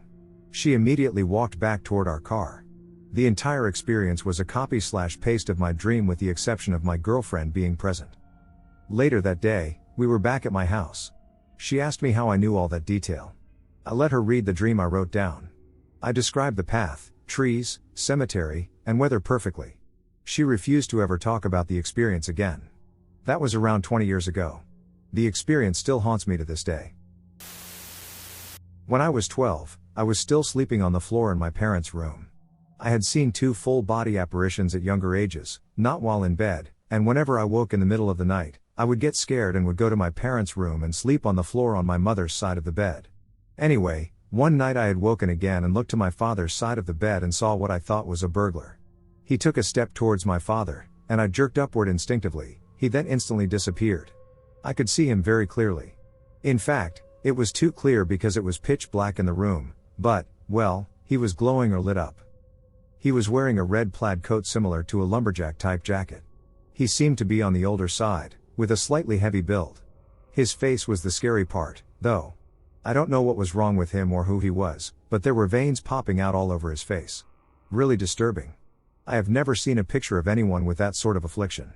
Anyway, after he disappeared, I rolled under the bed in an almost fetal position until a few minutes later when my mom got up to go to the bathroom. I immediately ran after her and told her what had happened. She didn't believe me and said it must have been a dream. But I know I wasn't asleep between the time I rolled under the bed and she got up. I was awake, that's why I followed her. Many years later, just a few before she died, she called me into her room and said, "Remember when you were a kid and you would tell me about ghosts, and I didn't believe you?" Yeah. I replied. "I believe you now." She had just had her second experience. It's not a terrifying story, but it is a story and an image forever planted in my brain. This happened years ago in Canada, but the thought of it still keeps me up at night. I was walking through the hills of a provincial park with my dog during winter, so the sun set much faster than I expected and before I could get back to my car. Once the sun was gone and all you could see was darkness, I was walking slowly through a field when, out of nowhere, I had, to this day, the most gut-wrenching, undeniable feeling I was being watched. I turned around, and in the distance, I saw a figure standing there, darker than the night sky around us. The instant I saw him, my stomach dropped, and my body literally froze. I knew in that moment, somehow, he was coming for me. I grabbed my dog's leash, and we booked it, sprinting, full speed, up and down hills, around trees, and down embankments. I was running so fast as if my life was dependent on it, and to this day I'm sure it was. I make the 30 to 45 minute trip in 10, and all that stands before me in my car is this switchback you have to go back and forth up if you want to reach the top. So once again, I am giving it all I've got, running up this switchback as fast as I possibly can, and once I reach the top and look back down? Who else but this person chasing me? And does he go up the switchback like how any sane person would? Of course not. He starts sprinting right up the middle of this goddamn switchback, headed straight for me. I scream at him, "Duck off!" And he doesn't say anything. Not a single word. Just continues running right at me. I am so lucky my car was at the top of that hill, because as I ran towards it, just like in the horror movies, I dropped my keys and was fiddling with them trying to open the door. Just in time, I get the door open, throw my dog in, and shut the door behind me just as this guy reaches us. The best part is, there were no other vehicles parked anywhere around us, but where did this person park? Yeah, right next to me, of all places. Now this guy literally jumps into his truck so fast, and to this day I have never seen a better example of speeds out of there like a bat out of hell. He guns the engine so hard, black smoke is blasting out the back as he swerves out of there, leaving skid marks behind him. I sat in the back of my vehicle for hours afterwards, shaking and crying, knowing I was this close to whatever he had planned for me. I was exploring an abandoned mental asylum in my hometown with my friends one day. We were on the first floor and looking for the stairwell up to the roof. We walked down a super long corridor and entered another dark corridor. We continued down, looking for the stairs, but quickly realized it was a dead end and there were no other ways out of that hallway apart from the doorway we came through. So we started heading back that way. We got to the door we thought we entered through, and there was a big, tall, rusty metal gate covering the entire doorway. The door was blocked by over 100 pounds of metal. Confused, we continued on looking for the other door we must have come through. 15 minutes go by of us pacing this long dark corridor, and there is legitimately no other exit apart from the blocked off doorway. It took all 6 of us to be able to move the gate away from the door for us to get out. Feeling spooked after this experience, we decided to head home instead of continuing our exploration. On the car ride home we spoke with each other, asking one another if anyone heard anything. Surely that big metal gate would make noise if another explorer decided to trap us in there. Ike. Very strange. There were no other people there when we entered that dark hallway, and there was no one else there when we were leaving to go home either. Pretty sure whatever it was, it didn't want us there. My uncle encountered something I can't explain. I'm quite the outdoorsy person, and so is my family. I go on family camping trips every summer. One time my uncle told us this one at a campfire. My uncle is a very credible person and trusted across his community. I will be telling this story from his perspective. I am an experienced hiker and outdoorsman, and I frequently visit trails and parks, sometimes just to get my mind off things. I'm a teacher, so I have winter, summer, and spring break. This occurred during winter break. It had snowed heavily, and the weather was cold, but in the magical Christmas way, I was going through a tough time in my life, although I won't get into it, so just to have something nice to do, I went out to a wooded area with my trailer so I didn't have to do as much work.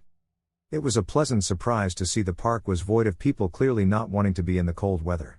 I, on the other hand, love the snow and cold, it's just peaceful for me. I booked for 3 nights. On night 2 it was amazing, the snow was nice and full, and the moon was bright, perfectly bright enough to see almost the entire forest with a gentle blue glow. I just had to go on a night walk. The trails around the area go pretty far, so I left just after sundown. The majority of the walk was uneventful. I heard a barely noticeable huff from the trees at the 2/3 mark of the trail, indicating a startled animal. I was surprised. At the time I thought it was another hiker. I looked in the direction of the noise, and if I were to tell you that I was so scared that I heard ringing in my ears, it would be an understatement.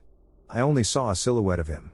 He was tall, freakishly tall, at least 8 tall, with long arms going down to his knees, standing upright like a person, with weirdly proportioned features almost like what you see in Skinwalker stories, except it couldn't be one, the lines didn't match up. He stood there like he was shocked that I was there, like he'd never seen a person before. He wasn't aggressive, more curious. I looked at him like I'd never seen anything like him. We were almost parallel to each other in our reaction. He tilted his head slightly and leaned forward to get a better look. We were 20 feet away from each other, enough distance for me to at least get a head start if need be. I was still scared out of my mind, but I came to my senses enough to see that he wasn't aggressive, more curious than anything. I reached into my satchel, grabbed a piece of beef jerky, and threw it to him. He took a step back and looked at it, then me, before slowly crouching down and grabbing it. He then started walking back into the dense forest. I wasted no time in sprinting to the trailer, packing everything up, and booking it out of there. I didn't even care about checking out. Since then I've never been able to go back to the park without thinking about him, who he was, and if he was real or a figment of my tired imagination. When I first heard my uncle tell the story, it was fascinating to me. I never believed in ghosts or aliens, but this one is probably the only one I've ever believed in. My grandparents were publicans in a small village in rural Berkshire in the late 1960s. They had my father and 2 uncles come over for a week and help decorate the half-timbered building. It dated from the 1500s and, like many old buildings, had old timbers. Not one surface was level or plumb, as my dad would say. When discussing this time, my father would be unusually somber. He was a happy person but always felt uncomfortable talking about the place. After spending their days sanding and prepping the rooms, they would sit downstairs after closing time, eat, and have a drink. One night they heard what sounded like footsteps slowly walking across the floor above. My dad said he thought the noise was caused by one of the family members, but it soon became clear that they were all downstairs. Discussing the noise, they decided it was the old timbers or hot pipes expanding and contracting. On what would be my father's last stay in the pub, the brothers had all gone to their bedrooms after finishing the decorating at the end of the week. My dad shared a room with his youngest brother, Alan. Dad said he had a restless night and couldn't sleep. Finally he drifted off, only to wake with a start, finding his brother at the foot of his bed watching him. "What are you ducking doing, Alan?" Dad said. He scanned across the darkened room and saw Alan in bed. Instantaneously the figure watching him vanished. When later talking about this, my father didn't laugh or chuckle, let slip a slight smile, or give any suggestion it was a tall tale, but was always very visibly uncomfortable recalling the night. He said he didn't sleep easily afterwards. In the morning they awoke to find Alan had the bedsheet wrapped around his neck but no recollection of why it became like this. Sitting at the breakfast table, the other brother, Richard, who had been in another bedroom, said that he too had seen someone standing at the foot of his bed but took it to be my grandfather. Like Alan, he had woken up to find the bedsheet around his neck. None of the brothers stayed at the pub following this. My grandparents moved on within a few months. My mama told several stories that used to scare us to death. One she experienced herself and swore it was true. It's good to keep their stories going. They mean a lot to me, as they are stories from her life. She grew up in a little town called Nolan, West Virginia, and was very poor. Anyway, here they are. According to Mama, as scared as the family was of the old woman, they still had a feeling of duty to help her if she needed it. This sense of community is evident in Appalachia, where people help their neighbors and look after children and the elderly. Anyway, she said that her mom would make her go next door to help Kate. Kate was old and lived alone, as her husband was in the pen and she couldn't see well. Mama was made to go, Mommy made us go, because none of us would have done it unless we were made. And do chores, clean, and help with washing and cooking. It was one of these occasions that Mama said that Kate, who must have known the children were terrified of her, would talk about her fights with Old Hickey, an old-fashioned mountain name for Satan. Mama said she would stand there nearly shaking. Lol. According to Kate, she had a relationship, and he would come visit her. She reported that on one of these visits the two got into a heated argument, I have no clue about what, and it led to a physical fight. Kate said it ended when she managed to tear it off and, in the process, cause it to fly over behind the old woman's bed. As if this wasn't enough, Mama swore that on at least one occasion, she watched Kate open an old pot-bellied stove full of red-hot coals, reach her hand inside, and grab a handful. Mama said, she took those coals and rolled them around in her hands and just laughed and laughed. Ironically, Kate's husband was released from the pen and returned, and they moved somewhere nearby, and they eventually turned the house into a church. Mama said she was sometimes asked to close up the church because they lived so close. She said, the light switch was in the front of the church, and I would beat 90 to get out of there. LOL. After some time, the house became abandoned. Apparently it had a wraparound wood porch, and one evening her father walked home after a church meeting at a nearby church and decided to sit down on his front steps and undo his shoes. She said as he sat there, he happened to look up and saw a lady in a nice dress and high-heeled shoes standing on the porch of the old ramshackle house. She said he slowly got up and hightailed it inside, apparently realizing that what he was seeing was some type of spirit. She said sometimes you could hear a woman's high-heeled shoes walking around the porch but couldn't see anyone. The thing about the stories I was told is that they were told as truth, and had I not lived and seen the life that she lived daily and known of her genuine dedication to God, I wouldn't have believed it. My grandmother told another story that pertained to her father. She always spoke so highly of him, his work ethic, and most importantly, his love of God. She always emphasized how much importance he put on morals. She would always say, I never knew my daddy to tell a lie, and if he caught us in one, he'd wear us out. I say all of this so that you will know that she genuinely believed that what he told her was the truth. The following story, he told to her growing up. Back in the early 1900s, the railroads didn't pay like they do today. The work was manual and hard, resulting in little to show for the hard work that people put into it, and of course, being the early 1900s, there was no technology to do the hard work, so everything had to be done manually. My great-grandfather was a laborer, and on this particular night, he was tasked with operating the rail switches that allowed a train to change from one set of tracks to another. According to Mama, her father was walking along the train tracks with his oil lantern when he noticed something on the tracks up ahead. Fearing a derailment and thinking that some debris was on the tracks, he stepped up his pace to move the thing from the tracks. As he drew closer to the object, he realized that what he thought was trash was actually a body lying near the tracks. Being hit and killed by a train wasn't as uncommon in those days as you would think. Drawing closer to the scene, he observed that it was a female and that her head was missing. Mama said that he described the body as that of a woman in a long white dress and that he used the lantern to shine down onto the neck, where he observed that blood had dried around the severed neck. Remembering that he had a duty to report this to his supervisor, he turned and began moving speedily back the way he came. After traveling so far, he felt compelled to look back, maybe to reassure himself that he really had located a body, and when he did, the body was gone. My father was mean to me during my childhood, which led to our estrangement and the lack of contact after I left home in my early teenage years. He called me in 2021 after over 15 years of no contact, and he apologized for what he had done. He apologized for specific things that he had done to me that I had never mentioned to anyone. The call was pleasant, and it helped me make some peace with him and the things he had done to me. I told him that we could meet up and discuss this in person, and he said we would one day. We left it at that, and I continued to get on with my life. Because I hadn't heard from him after this call, I assumed that he didn't want to meet in person but wanted to make his peace with me, and I was okay with that. Fast forward to Christmas of 2024, my estranged sister made contact with me on Facebook after trying to find me for 5 years to tell me that my father had ended himself in 2018. She sent me the obituary and location of his gravesite. I went out to visit his grave early this year and can confirm that he died in 2018. This makes no sense to me, and I'm of the opinion that clearly someone was pranking me. Any other explanation is hard to come to terms with. I definitely spoke to him in 2021.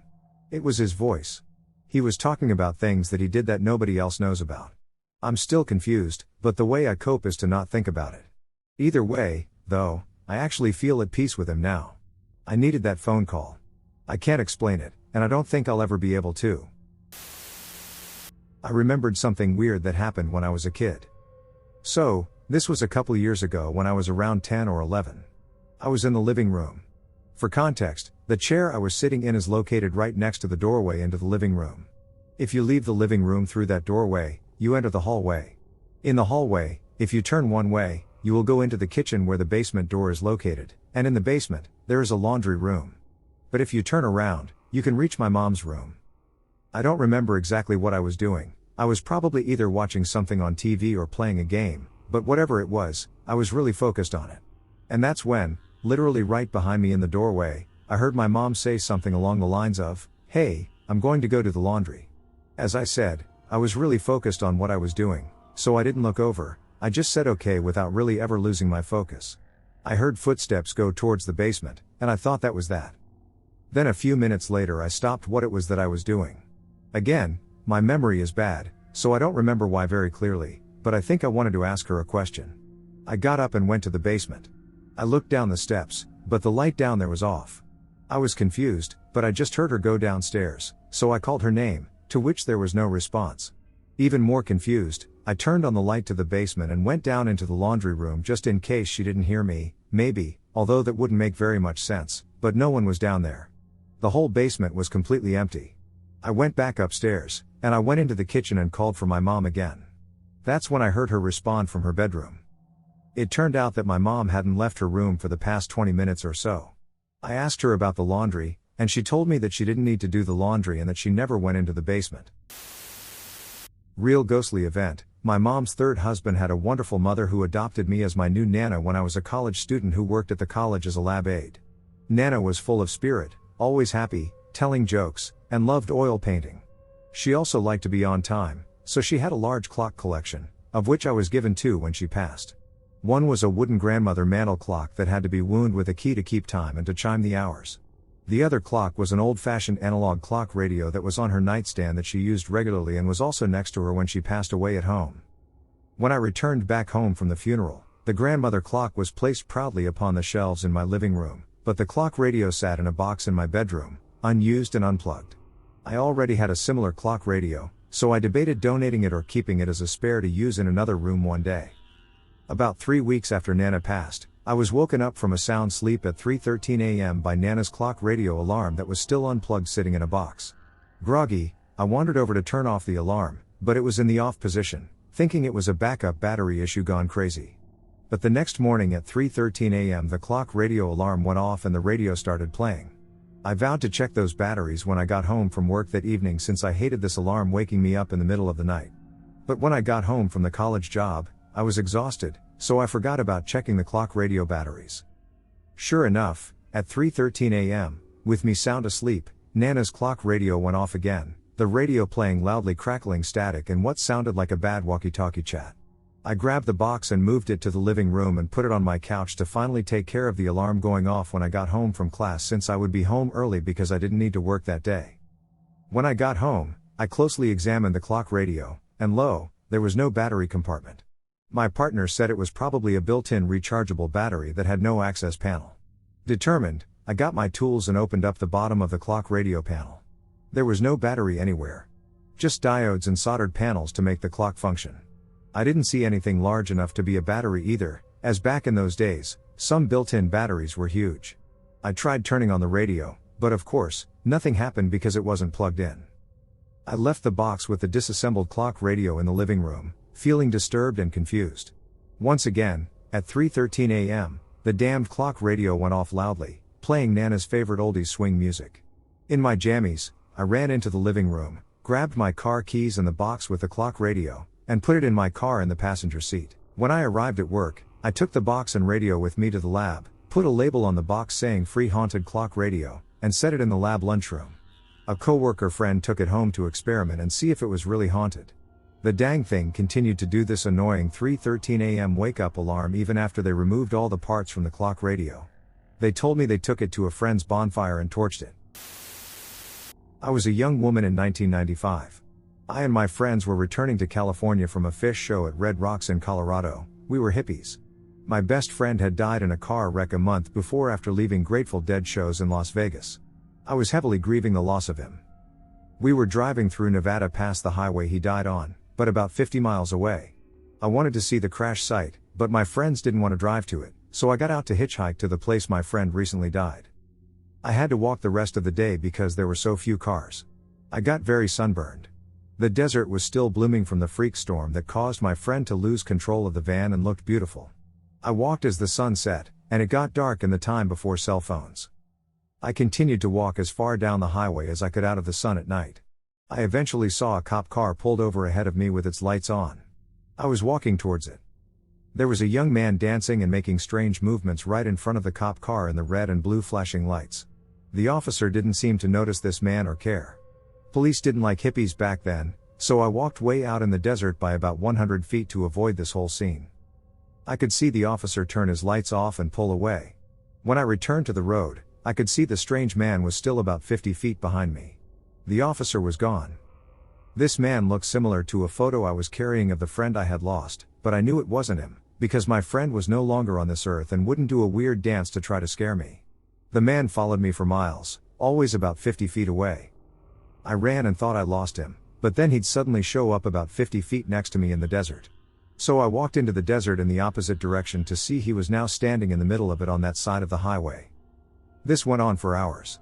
It wasn't humanly possible for this man to keep appearing in all these different directions, so I came to the conclusion it was not human. No cars passed me this whole time. I decided to sleep in the desert that night. I could see the man sitting about 50 feet away from me in the desert. I pulled my sleeping bag all the way over my head and tied it shut with the sound of rattlesnakes all around me. Exhausted from walking in the desert sun all day and running in the desert all night, I went to sleep despite my terror. The next day I was able to get a ride to mile marker 11, the crash site. I could see where the van's wheels dug into the mud before it rolled out to the desert. It had been raining heavily the night my friend died, something that hadn't happened for years, which is why the road was so slippery the night he died. I could tell where the van stopped rolling. I found 2 wooden stakes and drove one into the ground. I took the other stake and started to tie it to the first one with my hemp bracelets and started building a cross. As I was doing so, a car slowly passed me. I got a terrible vibe from the man inside this car. He turned around and slowly drove by me again with a predatory look in his eye. He stopped and asked, "What are you doing?" I held up the stake I was holding as if I was ready for a fight and said, "I'm walking." He looked me up and down. Deciding it wasn't worth it, he finally drove away. I'm pretty sure I almost got murdered that day. I finished the cross, cried, said some prayers, and started walking back. Some young people finally stopped to help me and drove me back to where I started. There were more cars on that highway, so I was able to find rides and eventually made it home. I can handle being followed by a demonic skinwalker. It's human creeps that scare me. There was something in our backyard. This took place about 12 years ago, early in the morning before daylight. My husband left for work around 4:30 a.m. I planned on going back to bed for a few hours. I didn't have to be at work until 9 o'clock. Before doing that, I needed to let our dog out into the backyard to do her morning business. I switched on the outside porch light and opened the inner door. Before I could open the outer screen door, the dog jumped up to look outside through the screen. She looked to the side yard and started a low, menacing growl, and the hair along her back started to stand up. I looked where she was looking and saw a white, billowy something that seemed to wave in the breeze. I started to laugh at the dog, thinking it was just a plastic grocery bag caught on a bush. Then my heart started to jump when I realized that, 1, there was no breeze, it was dead still outside, and, 2, there were no bushes in that particular area for anything to be caught on. I quickly shut the inside door and locked it. The dog continued to growl, and I could tell she really wanted out there, but no way was I going to let her out right then. I peeked out the window, and it was still there doing its weird undulating, billowing movements. It was a bright white, misty-looking thing, about the size of a large cat. It floated about 5 feet off the ground. I continued to watch it. After about 5 minutes it began to slowly make its way toward the back of our property, which is quite heavily wooded. It moved in a straight line and seemed to stay at the same height. I watched it until it went beyond the reach of the light, into the woods. Later in the morning I went out to see if there were any signs of it, but of course I didn't find anything. I think about it to this day. I haven't seen it since. I wish I would have been brave enough to walk over to it at the time. Maybe not the scariest story ever, but to me it was really creepy, especially our dog's reaction to it. Not much would cause her to get her hackles up like that. This story I'm about to tell, only a few people close to me have ever heard. However, I never actually explained in detail what happened that night to absolutely anyone. For this story specifically, it is necessary to explain my general area I live in as it pertains to this event. I live next to Yellowstone National Park, which, in and of itself, has drawn millions of tourists each year. Part of the reason I am sharing this is merely a warning to people who decide to visit during the summer months. Last year in the summer of 2020, I and some of my buddies decided to go have a night out and do some camping out near a spot we have been to multiple times in the past. After all, this was right after things started to become normal again and lockdowns were lifted. I decided to head up to the camp spot early in an effort to make sure my gear was still set up from earlier that day. I did this as an effort to reserve the spot, as it's first come, first served. Therefore, with everything in hand, I left my house right before sunset. We were all supposed to meet up within the hour, so I didn't really have any concerns about being by myself. I then began my 30-minute drive up to the location. When I finally arrived, I immediately noticed my tent and everything inside was gone. Now just for some context, I staked the tent down in multiple areas just to be sure it stayed for the period I was gone. Inside was my sleeping bag and a few other miscellaneous items I left just to keep it weighted down. However, everything, literally everything, disappeared as if it was never there. I looked around, and even the stakes and rocks I placed on the outside were missing. I immediately knew something was wrong because I did not see any campers on the way up. Also keep in mind I do not have cell service, as it's a couple miles back into the wilderness. I then decided to drive back down from where I came to get service and get a hold of my friends and let them know what happened. Needless to say, I was not happy with the situation and knew that whoever took my belongings was still in the area, as it had only been there for an hour or two. However, my friends insisted that I stay and at least hang out for a few hours, as it took weeks of planning. So once I made sure everyone arrived, I then decided to go around the area in search of any sign of footprints or indications that maybe these people were close by. As you can guess, I wasn't able to find anything. I eventually played it off and decided I would just look for it in the morning and contact the Forest Service to report it missing. I also didn't want to ruin the party for everyone and decided to stay. In hindsight, this was by far one of the worst decisions I could have ever made. As the night went on, everything seemed fine. So I thought. Around 1 or 2 in the morning, most of my friends decided to call it a night. I ended up sleeping in my truck. This was perhaps one of the better decisions that I made this night. That, along with always making sure to bring my bear spray and sidearm for protection from unexpected guests. I eventually fell asleep. However, it's important to note that I was still a bit on edge, as only a couple of hours before, all of my belongings were taken. I decided to leave my window rolled down a bit just in case I heard anything creep up on us in the middle of the night. After about 2 hours of me being asleep, my worst nightmare came true. At first I just heard something moving around outside of our camp. This was enough noise to wake me up, and I immediately froze and didn't move whatsoever. Therefore, this was partially because I knew whatever was making the noise was large. Not just a raccoon or any smaller creature. I then was paralyzed just listening intently to whatever was happening outside of our camp. My first thought was that it was a bear. We also had sightings recently in the area. At one point I swear it could have only been maybe 20 to 30 yards away. Also, another key point I noticed was that there were absolutely no other noises. Usually there are grasshoppers or birds, but it was complete and utter silence. Now in a wilderness, that's never a good sign. It means there's a large predator or something of the like in the area. Meanwhile, it's pitch black outside, and our fire had completely gone out. After about 15 minutes of not hearing anything, I decided I just needed to stop being paranoid.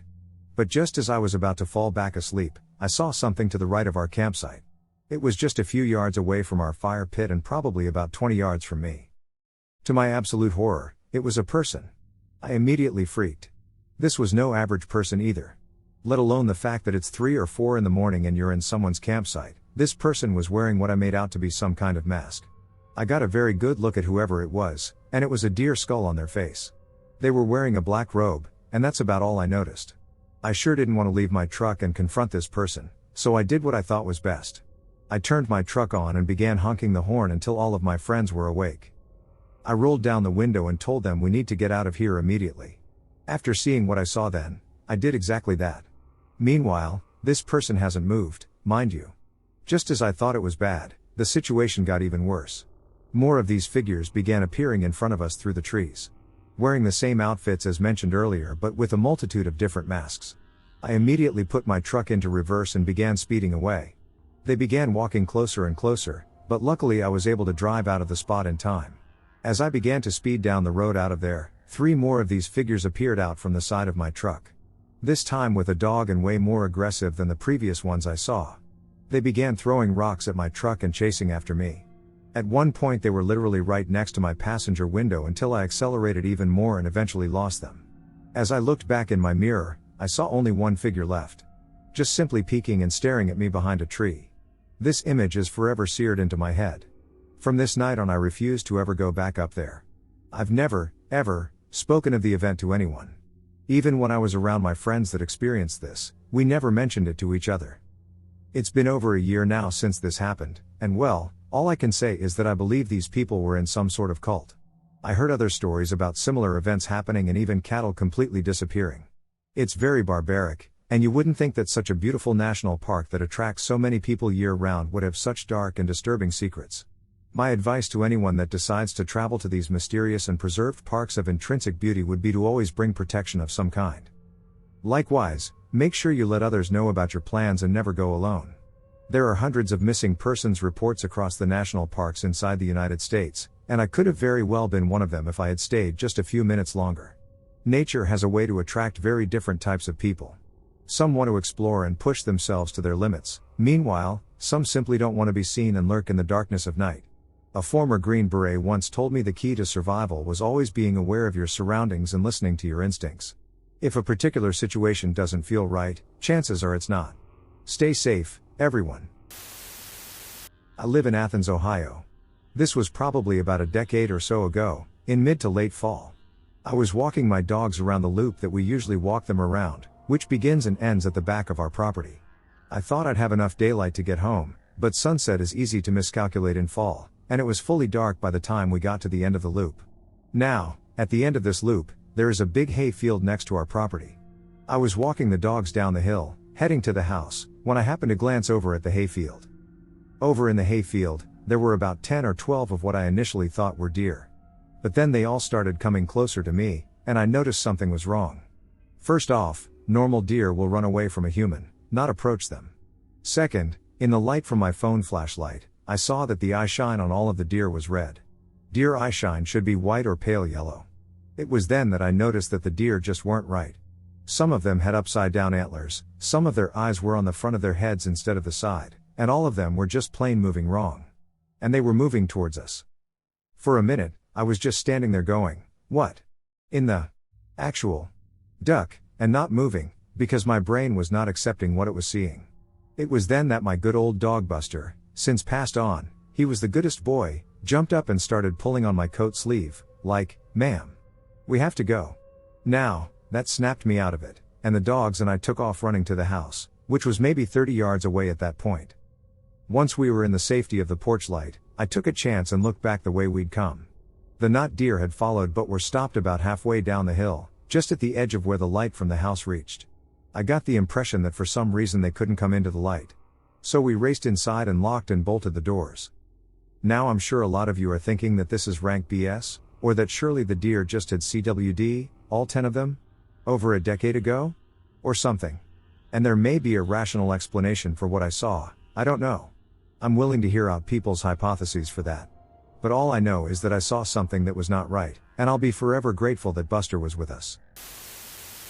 My family's got this cottage on a lake up in Canada.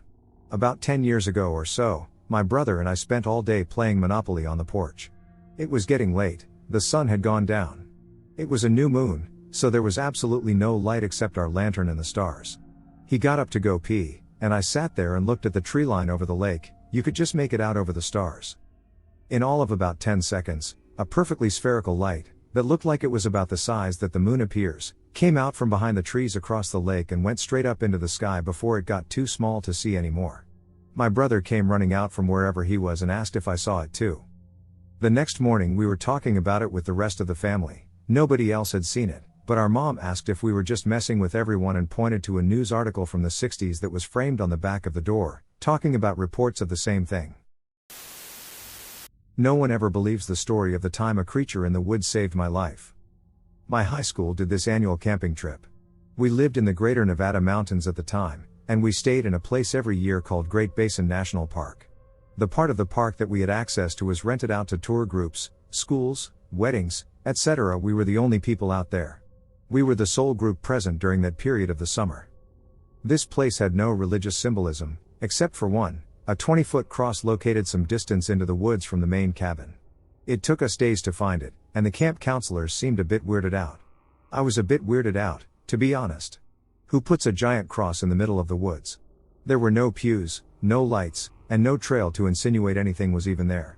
It wasn't visible from the main areas we used around camp. Finding it was an accident. Someone threw a football, and it landed in that area. The boy who found it was freaked out. A few days later, we did a night hike. The night hike was done one at a time down a stretch of trail.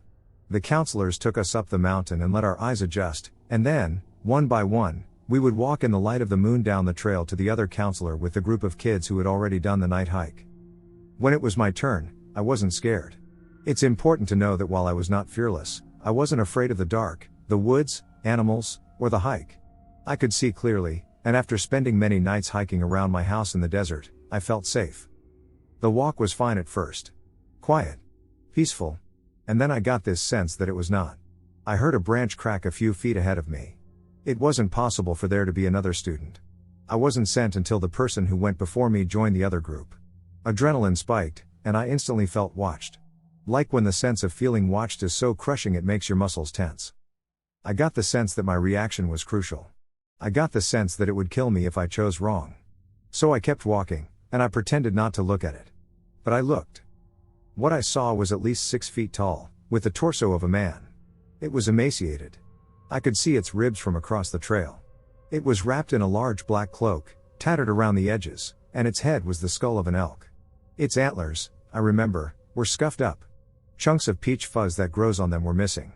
It was late summer or early fall, a time that coincides with elk mating season and the period when they shed their antlers. A gross fact I looked up later but now see as a strange, credible detail of what I saw. I also remembered that it smelled like when something just died. Like rot, but sweet. Not rancid, like an older dead thing. I was terrified. I've lived in the desert my entire life. I've seen many things up close. I have encountered rattlesnakes, scorpions, small coyote packs, and even a mountain lion from a fair distance. I've never felt fear like that before. Like I was prey. So I tried my hardest not to act like prey. I walked slowly, calmed my breathing, and tried to take a few sly looks at the thing. It didn't move its feet, but it swiveled its head as I passed by. I kept walking, even though I wanted to run like hell. I wanted to scream. I did none of those things. I felt it watching my back as I passed it. I kept that pace the entire night hike. I was too afraid to speed up, fearing that the creature would think I was running. I didn't feel better until the remainder of the group joined the finished hikers and we went back to the cabin. I asked a couple of people if they saw anything. Specifically the guy who went before me and the girl after. But no one saw anything strange. I didn't want to scare anyone. Or get labeled as the girl who saw a demon in the woods. So I kept quiet. Later, I began dating a guy with whom I had become close during that year's camping trip. He was abusive and escalating fast. I got out because I started to feel the same way I did back in those woods. Like prey. Like a hunted thing. At that point in my life, it was the only other experience I had to compare to what the hurt felt like. In the beginning, he was subtle about his actions, which made it hard to explain the situation, but the feeling of discomfort was undeniable. I'll never know if there was a correlation. But in the decade since it all happened, I still recall it almost every day. Whether or not it was meant to be a warning, or it was just a strange coincidence, it's one of the strangest instances I've had in my life, and I have so many questions still. Like, was the cross there because the people on the land knew there was something in those woods? Why did the thing only show up to scare me? I've searched for other stories in the area and come up with nothing. I've been told that it's likely a creature from an indigenous culture. I won't say that that isn't correct, because I have no way of knowing. But recently, I came across the tale of Cernunnos, a Celtic deity of the woods. A protector of wild things in the forest and responsible for the cycle of life, death, and rebirth. I like to think he saw me as a wild thing of his woods for the night and could only help me by scaring me. This way, I understood what true fear felt like at the times I needed to experience it. It's the best theory I have. When I was 14, my parents and I took a trip to Los Angeles and stayed in this hotel. We didn't book anything expensive because we were only passing through, so the hotel was kind of run down. Like the elevator sometimes wouldn't close. We stayed for a day, and it was good, but it was at exactly 3:10 in the morning when the thing happened. You know how sometimes you wake up and just instantly know the time, like you have an internal clock? I was right on when I actually checked the time. And I had this uneasy, Gut-clenching feeling, kind of like I was paralyzed, but I knew I didn't have sleep paralysis or anything like it, so that was strange. We were on one of the higher floors, and there was a community bathroom in the hall. This laughing suddenly started coming from the ceiling, and I was freaking the duck out because my parents were still asleep. Like resonating through the ceiling and the walls, this really faint childish laughter. I honestly don't know what possessed me to do it, but I went to the window, and I opened it because I just had this sense that something wasn't right. I looked to my left, and I saw this woman open her window. I could only see that she was wearing, like, this nightgown and brown hair that kind of shielded her face. It was really dark other than the city lights. And I kid you not, she turned and jumped out the ducking window. I swear to God, she jumped right in front of me, and I heard screaming on the way down. Immediately, I started screaming too, and my parents woke up, and I told them what had happened. So we immediately went to reception, and they called the police. Police got there, went to where I said she had jumped, and found nothing. Nobody, nothing. They went to the room a couple down from ours to the left, and it wasn't even occupied. Found out later after we got home that the hotel was the hotel, Cecil. Scariest situation I've ever been in. I had a tough childhood and bad associations with my childhood home, so I don't ever know what to think about this. Poltergeist? Ghost? I slept with the lights on every single day. I do not remember a moment I did not feel uneasy in that house. The least of it was stuff turning up missing and reappearing. I would find stuffed animals that had been gone for months sitting on top of the clean laundry that I had washed myself. Right on top to find. I would half finish books, and then they'd up and disappear, and I'd wake up with them on the floor by the foot of my bed. Kitchen implements were a famous one around the house. The shears or the good knife would go missing and reappear in the knife block at will. Forks would turn up on random end tables. Once I was looking for my glasses, and when I turned around, they were on the floor behind me. Hated that. There was a patch of grass in the yard that was very much the classic 3-foot by 6-foot grave-looking area where no grass would ever grow no matter how well seeded. We lived on the side of an old railroad, and my father always said it must have been something industrial dumped or buried there, but the feeling of something watching you was intense. The area around it had been landscaped, so it was a perfect circle with the dead grass rectangle right in the middle. There was also always the sound of crunching gravel, like someone walking up the path. It happened so often I quit thinking about it, but now that I've moved out for years, it is very weird. You'd hear gravel crunching in a footstep type cadence, and then the porch swing would creak like the wind was blowing it back and forth. It was metal and set on a metal stand, so it made a very distinctive rusty metal groaning kind of noise, sometimes for over an hour. Then it would just stop. There was never anyone out there, but the swing was always swaying even though it was under a covered porch near the house and protected from the wind. There was a mirror in my bedroom that my teenage boyfriend, now husband, hated. He made me cover it up with a blanket whenever he came over. It faced my bed, and I'd always slept so uneasily in that room. One night I was asleep, and I uncovered it. I saw the quickest flash of a woman in a wedding gown looking dress through the mirror. The angle I saw her, it made it so that she would have either been floating or hanging. I pissed my parents off by taking it off the wall. I was not messing with that ever again. When my now husband saw the mirror down, he said, "Did you see the lady?" Writing this now, I feel a little ill. One last story. Almost funny. It was just my now husband and I, teenagers, upstairs and doing things we shouldn't have been. We hear a feminine voice, I assume my mom, yell, "Not a deer. Rosie, our dog at the time, wants out." We dressed so fast, in the "oh shit my mom is gonna kill you" way of teenagers doing shit they ought not to be. I book it downstairs. My boyfriend stays upstairs, I assume trying to think of how to get out of this. Nobody home. No cars. Nothing turned on. Signs cowering under the table won't come out. I call my mom, and I can hear the sounds of her work going on in the background. Needless to say, we did not go outside. Which I guess leads me to one last story that I forgot until right now, that I just put together. Our house was surrounded by a little grove of pine trees on all sides. My mom was absolutely stringent about shutting the windows at night. No blinds open, floodlight if you're going to walk the dog. One day she jokingly but not said something about having seen something hopping through the trees once, and that was that. It scared her so badly that she never opened the blinds at night again. I don't know what the hell it was she saw. I never asked her to elaborate. When I was 10 years old, I was in my mom's hometown in Mexico for the celebration of her town's patron saint and visiting family. On the days leading up to the main day of celebration, the streets of the town flood with vendors, foosball tables, fair stands, etc. We were about a week out from the main day of celebration, so there were maybe 2 food stands, a foosball stand, and a balloon popping game lined up on the main street of the town. For reference, the town is very small, maybe 250 people in its entirety. My cousin comes and knocks on my window and asks if I'm going to go down to the street that night to go play foosball and get some tacos. I got up, asked my mom for money, and ran out the front door to meet him at the gate outside. Our house was on top of a small hill, and you'd have to go down it to get to the town center. As we're approaching the slope to go down, our eyes get fixated on this empty lot to the right of us. My cousin starts telling me that his brother had seen things in that lot and that he wouldn't walk past it without company.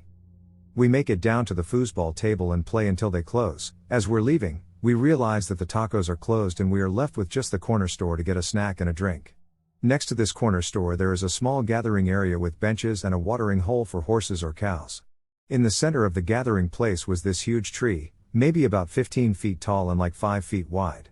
We sit by this tree to eat our snack, and we're talking about how you could see more stars and planets there because the light pollution wasn't as bad. Mind you, this was a quiet night. There were maybe 3 people on the opposite end of the street, drinking outside of a house. Out of nowhere we started to hear someone shushing us. As soon as one of us would speak, we'd hear the shush.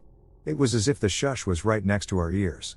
We started getting freaked out by this, but then what happened next freaked us out to the point we ran away. The big tree starts swaying back and forth, leaves falling off. Mind you, it wasn't windy at all, and it would have taken a very strong wind to make that tree sway the way it was swaying. It was so intense we could hear the leaves rustling as if it was a thunderstorm. Then we start hearing water rushing, and soon after, splashing. We look over to the watering hole, and the water is going back and forth, creating small waves that would crash over the side and get the entire gathering area wet. It was as if an earthquake was happening just in that area. We were paralyzed, just shocked by what was happening around us, when finally we heard a woman lamenting. We didn't even think before bolting, and we went running up the hill. We get up there, and my cousin says, "I think it's La Llorona," which is a Mexican legend, but I never believed in such a thing. As he's saying this, we get to the empty lot, and we hear a dog barking aggressively. This naturally catches our attention, and we look into the lot. We see a black dog. It was huge, bigger than any dog I've ever seen, and it turns around to reveal red eyes. As soon as we saw that, we sprinted home and told my mom. Of course, she thought we made it up, but it's something he and I still talk about today. I don't know if it was La Llorona or another paranormal force that we experienced that night, but I have never felt as much fear in my life as I did then. A demon in my aunt's house tortured me. I'm 20, and I live in Arkansas. At 16, I moved into my aunt's house. I had seen stuff before, but what I experienced in her house was the most traumatic. At first, I believed I was merely imagining things. However, my cousin, who also resided there, shared that she experienced similar occurrences. She was also 16 at the time. One particular time we were home alone, and we were lying in my aunt's bed on our phones. The house was a 3-story house, so all of a sudden above us we hear someone stomping really loud just above our heads, so we freak out and run to the bathroom connected to her room and lock the door. The footsteps were right above us all the way to the bathroom, and they got louder. At this point we are shaking and crying, so we unlock the door and run into the living room, and it still follows us. At this point, we are convinced that the noise will never stop, so we go into my aunt's bedroom, lock the door, turn the TV all the way up, and pretend we don't hear it. We figured it would stop if we didn't acknowledge it. The sound continued for about 15 minutes. When my aunt arrived home, we informed her about the situation, but she didn't pay much attention to it. Later that night we are lying in the bed with her because there was no way in hell we were sleeping alone. We are lying there watching TV, and it starts again. This time my aunt gets up and goes to the upstairs door, and it starts banging on the door that's right in front of her. I could feel my soul leave my body. The door handle starts jiggling, and my aunt grabs it and turns it. When she opens the door, she sees something dart from the top of the stairs and goes to the back left room. We go up there with her, and in the back room there is a mirror hanging on the wall. We look back there and see a ducking old lady in the mirror. We all start running down the stairs, mortified. This is where things started getting bad.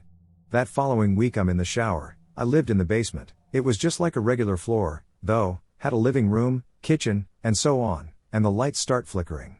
There is no window in the bathroom because it's underground, so it's pitch dark every time the lights go out, and all of a sudden I feel the worst pain I have ever felt in my life on my left ass cheek. I look down at the floor of the shower as the lights are still flickering and see blood all on the floor of the shower and all over my feet. At this point I'm hurting so bad it feels like I'm on fire. I get out of the shower without even turning it off and run upstairs and run to the front porch where my mom and aunt are. I am completely naked and have blood all over my legs and feet. I'm screaming, and they are freaking out and tell me to come back inside, and they look and wash the blood off of me and see a bite mark on my ass. It looked like a human mouth and was deep.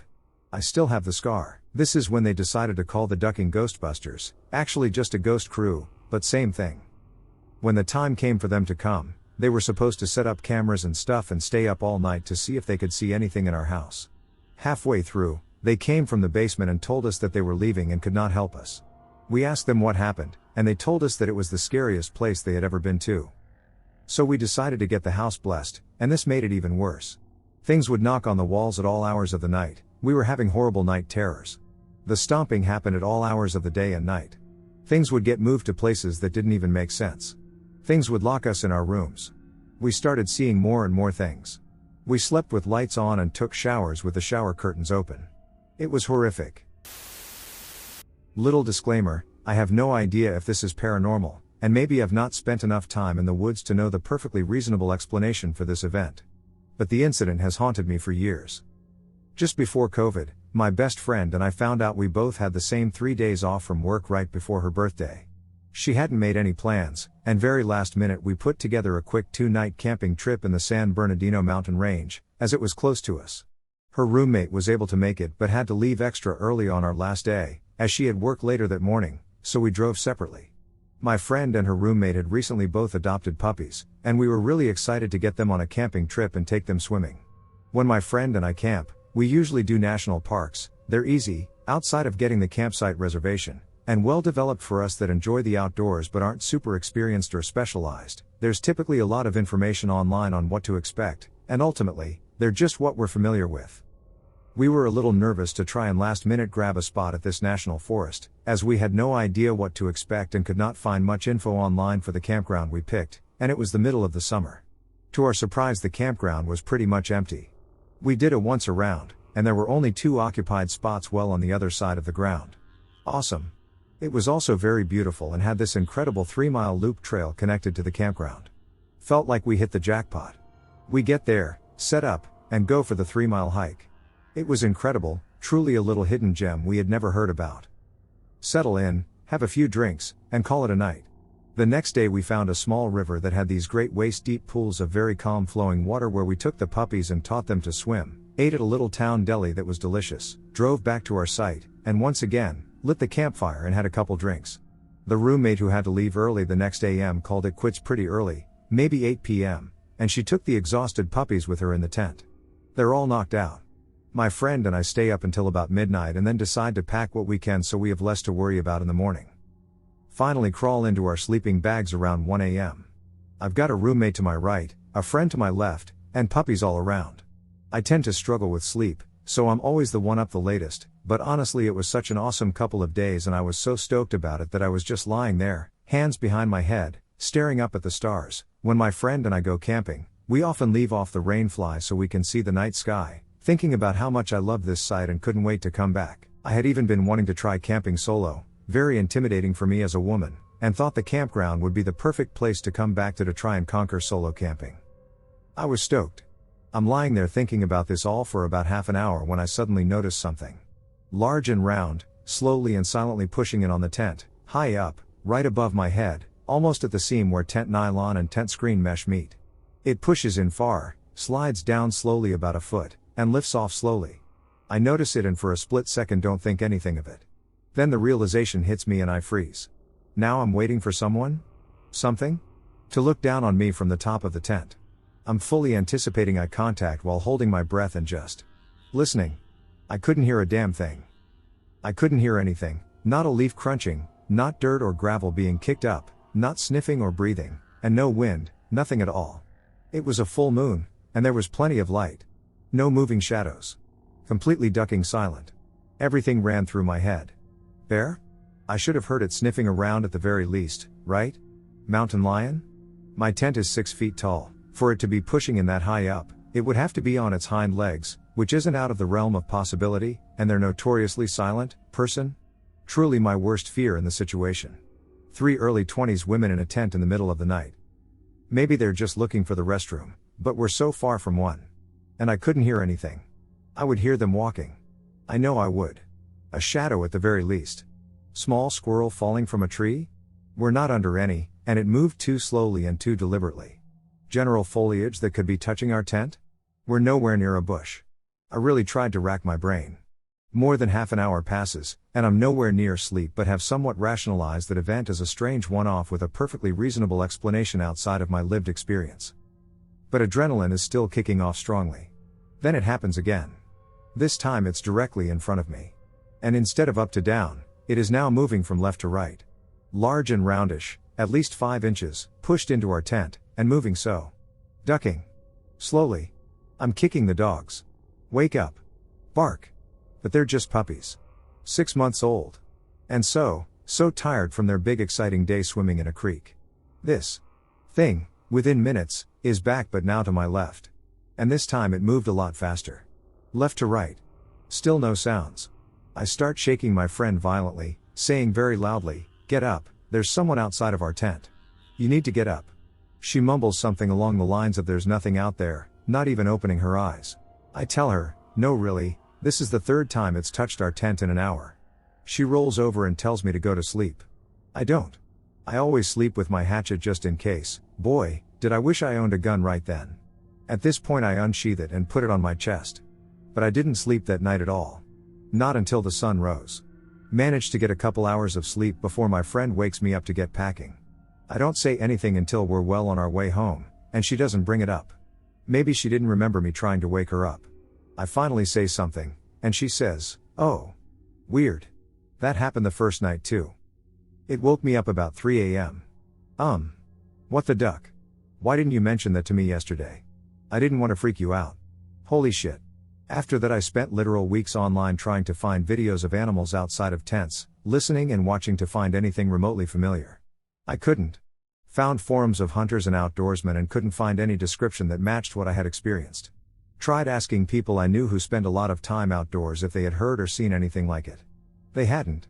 I really loved that campsite and wish it wasn't ruined for me. But I'll never go back to it, Lamau.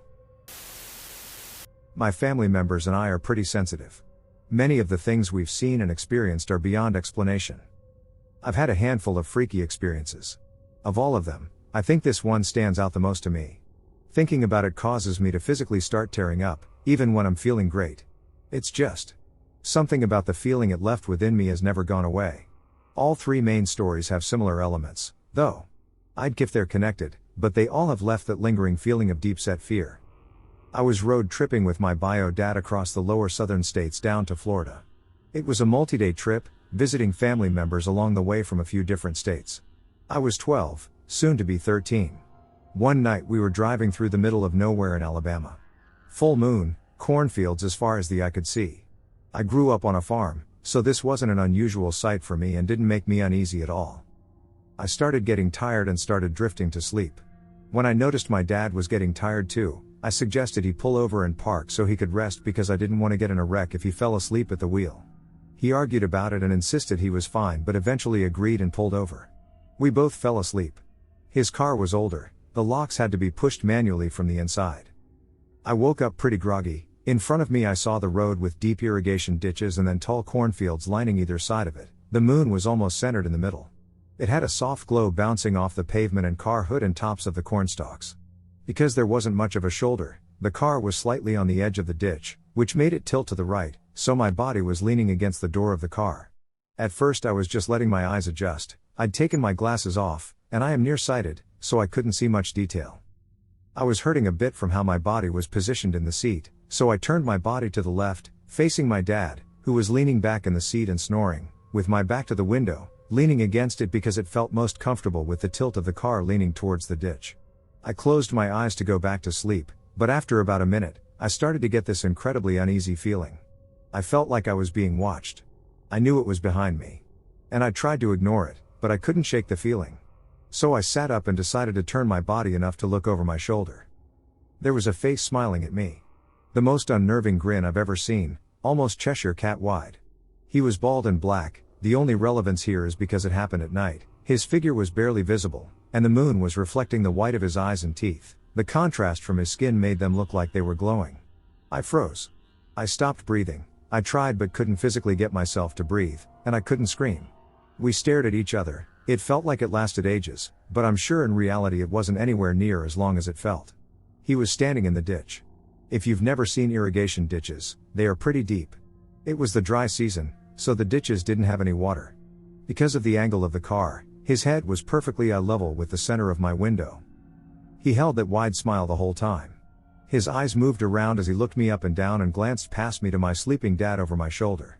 I tried to logic my way through it, convinced maybe I was imagining things or dreaming still. But when his breath started faintly fogging the outside of the window, I knew he was real. I was silently crying, but not in the obvious way. Just tears running down my face. I had no control over it. Finally I took a breath. I lowly said, "Dad." He didn't respond. I tried again. I didn't look away from the man in the window because I was worried he'd disappear, and I wanted my dad to see what I was seeing. I said it again, "Dad." This time finding my voice a bit louder. Still no response. The man continued his smiling. Then I noticed the door lock. My dad hadn't locked the doors before falling asleep. The man noticed me looking at the lock. He could see from his side it was unlocked, as it was sticking up. He went for the handle. I went for the lock. I screamed this time, "Dad." And my dad finally jumped awake, startled and completely disoriented. I grabbed the handle from the inside with one hand and pulled the door shut while slamming the lock down with the other hand. I screamed again. "Dad, lock your door." Without hesitation he did so. I didn't look away from the man the entire time. He was still grinning at this point but changed the smile from showing teeth to teeth covered, still smiling though. He slowly stepped back from the car, turned around, and climbed up into the cornfield. Because of the angle of the car, my dad could only see the bottom of the ditch. He couldn't see up to the top of it where the cornfield began. I begged him to start driving, and he did. When I explained what happened, he told me he didn't see the man. He seemed to not believe me at all. I pointed to the window, at the fogged up spot on the outside. He tried telling me it was from my own body heat. I wiped a finger along the spot to show that the fog was on the outside, not the inside. He didn't say anything, just kept driving, and we didn't speak of it again. We arrived about 20 minutes later at a gas station, and outside were 4 armed men, unmarked but with vests and guns and the sort. A part of me wonders if the man escaped from somewhere, but I couldn't find any news stories around that time frame, and I didn't even know where we were in the state when it happened. Not that I'd ever willingly return to Alabama, but if I ever have to, I certainly wouldn't be driving anywhere at night, let alone through a cornfield. I don't think it was paranormal, but it gave me the same feeling as the times I've encountered scarier paranormal beings. I'll never forget that stare and smile. I still struggle sleeping with my back to a car window, or any windows for that matter. I, 22 female, am from Southeast Asia, specifically Malaysia, a nice multicultural and multiracial country. Most schools here don't follow the typical American high school setup where students move between classrooms for different subjects. At least, during my time they didn't. I'm not sure about now, though. Instead, we stay in one classroom, and the teachers come to us. So, our classmates are the same people for the entire school year, depending on our grades. Here's what happened. The year was 2017, and I was only 15 years old during this incident. I was absent from school on a particular day, not because I was sick, but simply because I woke up late and decided not to go, lol. I spent the whole day in my room, lying in bed and using my phone, while school went on as usual. Then, around lunchtime, a friend of mine, who was the class monitor and responsible for taking attendance, called me, sounding frantic. She asked if I had come to school that day. When I told her I'd been at home all day, she freaked out. She explained that when she was counting our classmates for attendance, she saw me sitting at my desk and marked me as present. She counted 25 students, including me. She wasn't the only one who saw me, either. Another classmate, let's call her Tess, said she saw me standing in the hallway before class started. Maria, another friend, claimed she saw me walking up the stairs to the second floor. I was spotted walking alongside one of our other friends, according to Lindsay, another friend. When class started, the teacher asked where I was. The class monitor said I had probably gone to the toilet or the teacher's office, because she was sure I was at school that day. But when more time passed and I still wasn't there, she got worried and called me. Hearing these stories freaked me out. What could have tried to copy me? If it were just one person who saw me, I might think they mistook someone else for me. But several friends saw me that day and even counted me as not absent. Ghost or not, it was kind of creepy. Plus, My school is over 120 plus years old and has a history of creepy occurrences. It has survived wars and possibly other events. One of my friends got possessed by some sort of entity once, and she wrote Arabic words despite being Indian and Hindu, lol. So, was it a ghost? Or just a few kids being delusional? Add-on story: when I was 9, I was in the living room playing a game called Spore on our household PC. Then I saw my mom in her usual Snoopy dog pajamas, walking from the hallway of my house to my bedroom without turning the lights on. And it made me curious as to what she was up to, going in my room in the dark, so I followed her. And when I arrived, nobody was in my room. I was all alone in the darkness. I could have sworn it was my mother. She, or it, was not see-through like the ghosts in movies. She was like an actual person, my mom. That shit creeped me out. My younger sister had also seen me in my own room. Even though at the time, I was in another city attending college. Creepy, right? I'm not sure whether this is a family thing where something likes to copy my family members or just creepy occurrences. But that is all to my story. Thanks for listening. Home alone at 17 in what would be considered an older house in my country, downstairs 130 years old, second floor added 40 years later. The house had a veranda that led to the front door, and bay windows from the family room faced it. As a family we usually used the lounge, opposite it, but this family room was often largely unused except if my folks were holding parties. I never liked being in there and always felt like I was being watched. Had a few other unusual experiences in the same house, never malevolent, but we were not the only occupants. Anyway, it was the middle of winter, not that late, maybe 5:45 p.m. and the sun was setting, and I was running out of the house to drive to swim training, locking the front door behind me. But as I was running off the steps of the veranda down the drive, I thought I heard the phone ringing. Ran back, and as I stepped up to the veranda, I looked at the window of the family room and getting to the front door, and staring out at me was an Edwardian-clothed male, pale, slightly transparent, with a long mustache, looking directly at me. I noped back out of there as fast as my legs could carry me. A few years later, Mum, who was a constant renovator, converted our only downstairs bedroom into a study, and in doing so uncovered a hidden fireplace. The fireplace was restored, but tucked up inside the chimney were a lot of old postcards and photographs dating back to 1917, including a ship's menu. Cut to Mum showing me these photographs, and who should be there but the old Edwardian guy. Turned out he was a family doctor from the 1890s who owned the house back in the day, and the room I always felt uncomfortable in, even though we had some great parties there, was where he used to consult patients. Experiences with a ghost child. So I stumbled upon this community the other day and figured here would be a good place to share my experience. This experience occurred when I was in high school and living in Canmore, Alberta, located in the Rocky Mountains. We lived up in one of the newer subdivisions on the mountainside, Eagle Terrace. Anyway, this place being a relatively new area, I never once thought that it was possible that our house could have been haunted. Usually you hear stories of ghosts being present in homes at least 100 years old, but our house was maybe 10 if that. Anyway, to continue on, the first experience happened to my younger sister, who was 10-11 at the time. She and the youngest, 8/9, shared a room on the upper west side of the house over the garage. My youngest sister, we'll call her Kay for privacy's sake, was out visiting her friends just down the road this particular day, while I was out in Calgary visiting my friend Laura. At that moment, she was alone in her room when she heard the unmistakable sound of a small object landing on the carpet beside her bed. Initially, she chose to disregard it. However, upon hearing it a second time, her curiosity was piqued. By the third occurrence, she witnessed a quarter fall to the floor and roll beneath her bed. While sitting there alone in the room, she heard the distinct sound of a small object hitting the carpet by her bed. At first she ignored it, the second time she became curious, and the third time she had actually seen a quarter hit the floor and roll under her bed. Sam was a complete OCD neat freak by this point in her life, so when she went to go get it from under the bed, she found absolutely nothing. No sign of the coin. A little aggravated, she went back to her task and again began to hear the soft noise of something landing on the carpet beside her bed.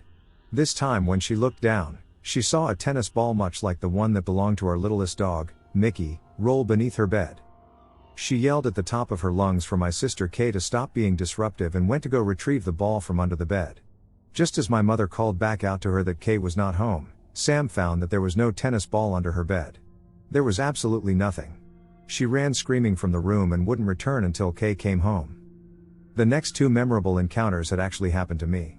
One time I was home alone with the dog/bird, and the other time with my now ex. So the first encounter was actually during midday on a Saturday. Both my sisters were out playing with their friends while my mother and stepfather were out at work. I had gone down to the kitchen to fix myself a snack, as I usually just stayed in my room upstairs and played a variety of PS1 and PS2 video games. As I walked from the fridge to the island in the kitchen, turkey in hand to make a sandwich, our black lab, Jojo, just stopped following me and just froze for a moment. What happened next made the hairs on the back of my neck rise. She stared right at the kitchen sink, letting out a low growl as hackles rose and she bared her teeth. She kept it up as I stood frozen, looking on at absolutely nothing. This is the scariest I ever remember her being. The bird, Fred, I know, right? The names my family came up with, was eerily quiet. He was a cockatiel and loved to chirp loudly at least every 30 seconds, and the smallest dog, Mickey, was hiding under the kitchen table. After a good minute or two, which actually felt like an eternity, I walked over to the sink and ran my hand through the air. It was cold, and then suddenly, it wasn't, and the animals stopped their odd behavior and went back to being their cheerful selves like nothing had just happened. I quickly abandoned my sandwich for a bag of chips from the cupboard and ran back upstairs. I don't want to be in the kitchen anymore, despite the animals being happy-go-lucky once more. The final encounter was about 2 months before we moved, several months after the kitchen encounter. I was once again home alone. My mom, stepfather, and sisters had gone to Calgary to go to a swim meet for my sister Sam and would be staying overnight for the second part of it the next day. It was late that night, and my ex at the time had been over. I had permission from my mom, don't worry.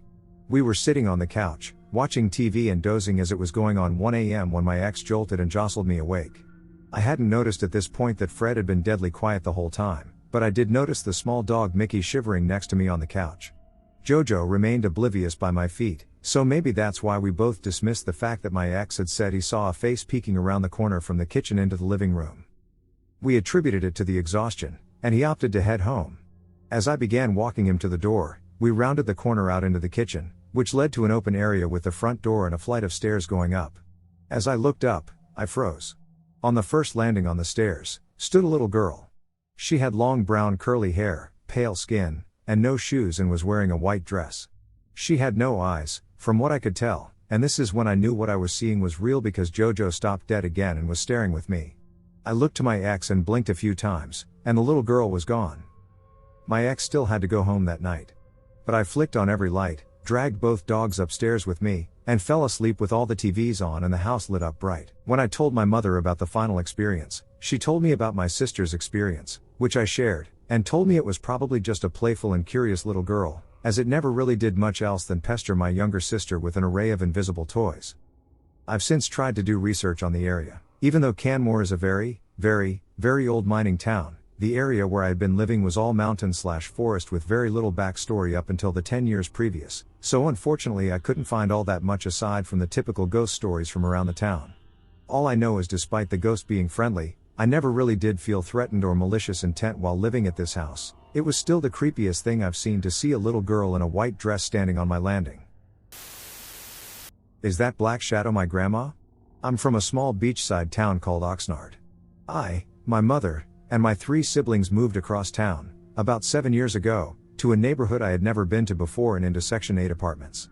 They were newly built at the time and had no paranormal activity yet. At least not until after my grandmother had moved in and then, I believe, a year or 2 later, had passed away. She didn't pass away in her bed or of any sickness really. She had been found in an alleyway behind a shopping center, abandoned and dead from an overdose. I'm only mentioning this because I wasn't too sure if the nature of someone's death is truly enough to cause a haunting in a place they didn't die in, like, is my grandmother the black shadow that I've seen in my apartment? Because when I had seen it, I was never frightened, but on the other hand, it didn't feel like her to me. It felt polite but distant. The first time I saw it, I was on the couch facing the TV in the small hallway connecting 3 doors, the bathroom, my room, and my siblings' room. And that morning, my siblings' door was open and bright with light from the room windows, and the bathroom door was open, but the light was off in there. My best friend at the time was over. I peer up towards the bathroom door and see it closing. I see a kind of vibrating grayish-whitish arm pulling the bathroom door to a crack. I was like, "You're creepy." I laughed and crept over to the bathroom, thinking it was something my best friend would have done.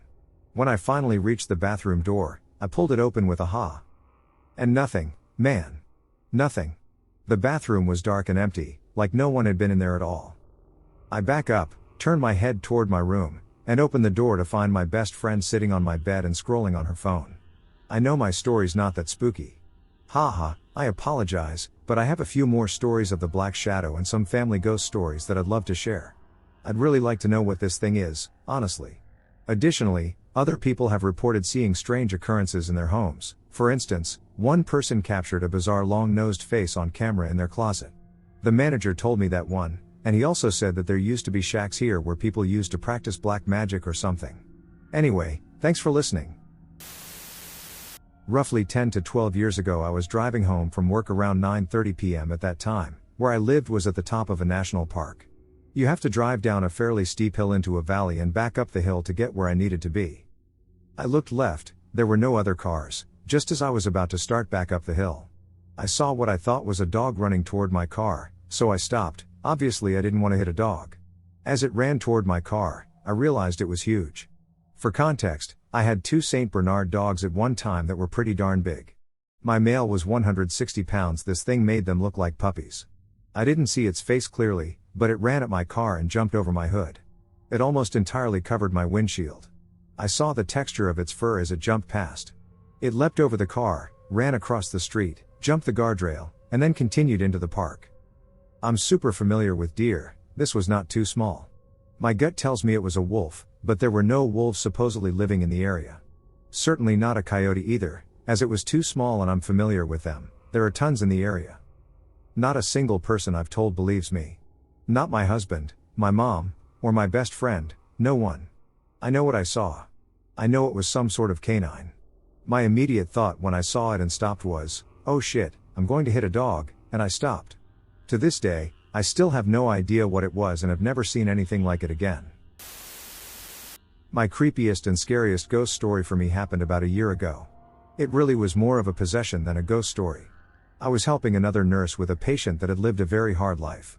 It had numerous things going on with him, from cardiac to renal failure. You name it, he had it going on. This man was terrified of dying. Every time his heart monitor beeped, he would just go into a rage, screaming, "Don't let me die. Don't let me die." The other nurse and I found out why he didn't want to die. At about 0200, his cardiac monitor starts alarming VTOC. We both rush into the room. I am pulling the crash cart behind me. When I get to the room, the other nurse is completely white. This man was sitting about 2 inches above the bed and was laughing. His whole look completely changed. His eyes just had a look of pure evil on them, and he had this evil smile on his face. He laughed at us and asked, "You fools aren't going to let me die, are you?" And he laughed again. We were frozen. I reached up and pressed the code blue button, which caused the man to go into VFib. He crashed back onto the bed. We started coding him, but after 20 minutes it was called. 5 minutes after the code was called, several of the code team are in the room cleaning up when this man sits straight up in the bed and says, "You let him die. Too bad," and then begins laughing. The man collapsed back onto the bed. We heard a horrible, agonizing scream. Actually every patient in the unit that night commented on the scream, and then you could hear "Don't let me die" being whispered throughout the unit. Every one of the nurses that night was pale and scared. Nobody went anywhere by themselves. By morning the whispers of "Don't let me die" were gone. The night shift nurses had a prayer service in the break room before we left for home, and then we all had nightmares for weeks. When I was in my early 20s, I had a group of friends that lived out in the middle of nowhere at the end of a very long gravel driveway with 2 gates, one right as you turn off the highway, then a hill, a bit of driveway, then a reasonably decent shoulder-high second gate and a slightly lower wooden fence halfway down. And thick as hell pine trees on either side up to about 20 feet from the house. One night we were driving in, and by luck of the draw, I got gate duty. I wouldn't normally mind it, since standard procedure was the gate person opened the gate, the car drove through, the gate got closed, the gate person got back in the car, and this was repeated at the next gate. But that night the driver was pissed off about something, so he gunned it through the gate and continued up over the hill. So I was alone in the dark on a very long gravel road out of sight from the house, which, while not exactly terrifying, was not the greatest feeling. So I lit a cigarette and started walking. I'm not sure the exact length of the road, but it took a bit to walk it, plus the gravel was deep enough to fold your ankle if you weren't careful, even in broad daylight, so I was going a bit slower than usual. I got maybe 10 feet, and the night just went silent. It was already quiet out there, since it was so far out of town and there are big duck-off pine trees, but you'd always hear bugs, bats, the occasional coyote, the dogs at the house, the goats, and the horses. That was just gone. Now I'm spooked, so I put out my cigarette and pick up the pace a bit. Going good for a bit, until I stop to tie my boot and hear a rock skitter onto the road from about 5 feet behind me and to the right. Weird, but I was right about at the corral, so probably one of the horses or the goats was drinking around and kicked a rock out. Normally I'd go over and rub noses, but it was dark and I was tired. I start walking again, and pretty soon I start hearing something behind and to the right of me in the grass at the side of the driveway walking. And I start swearing to myself, because I'm figuring one of the animals got out, and I'm hoping it was a dog, because I'm not equipped to try to handle one of the horses or the piss-bearded buck goat in the near dark. So I start jogging up the driveway so I can get to the house and let someone know we've got loose animals. And the something starts jogging with me. Okay, cool, I can maybe get the something to follow me up closer to the house. Especially since it's sounding pretty big, so probably a horse. Then I get a bit worried, because it's in the trees, so if it's just running, it might run into a branch or trip and get hurt, and then I'd feel like an asshole. So I stop and make come hear noises to try and get it to come out on the driveway since I can at least grab some mane and lead it to the next gate. And I've been gone a while, so someone's got to come looking, and I can just let them know there's a hole in the fence, the corral gate is open, or whatever. Except the damn horse takes off running the other way, so do I, all the while still making kissy noises and repeating the horses' names to try and get whichever one it is to stop and get out to where I can at least see it. Before realizing that chasing a skittish prey animal down in the dark is a very stupid plan, even if it was good intentioned. And I'm now within spitting distance of the first gate. I stopped myself, then started back up the driveway, getting even more pissed because I'm stuck in the dark, playing chase me with a damn horse on what now feels like the longest gravel road in the middle of a bunch of giant pine trees because goddamn Miles got a goddamn hair up his ass and drove off to the house. And now I've got to backtrack. And I bet the second gate is also closed, and there's almost no light there because of the trees on the hill, so I'm going to have to either fumble for the latch or climb it. And apparently no one is coming to see where the hell I am. And it's too damn quiet, so it's extra creepy. I kick a rock to feel better, throw a little prayer out to whatever deity protects stupid livestock that run around in trees in the dark, and start back up the driveway.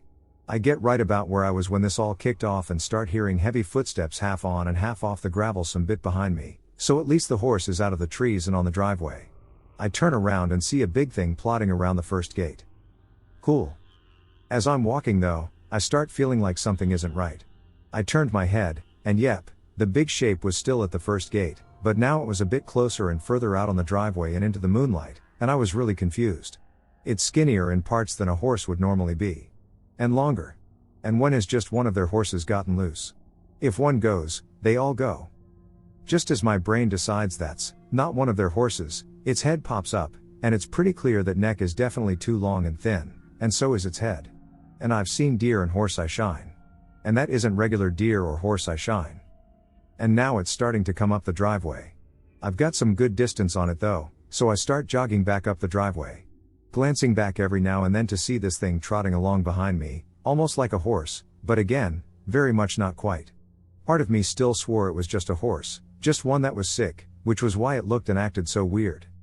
I finally made it to the hill, so now all I had to do was get up and over the hill, about 10 feet to the second gate, and then I was halfway to the house.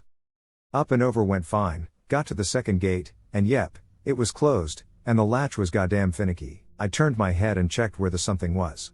It was still an okay distance away, so I got a bit bold. I jumped up on the fence and sat down on it, facing the driveway. The something trotted a second, then stopped. And waited. It even put its head down like it was grazing. At about that point, I started hearing my name being yelled, so I guess my friends finally figured out I still wasn't at the house yet and came out looking.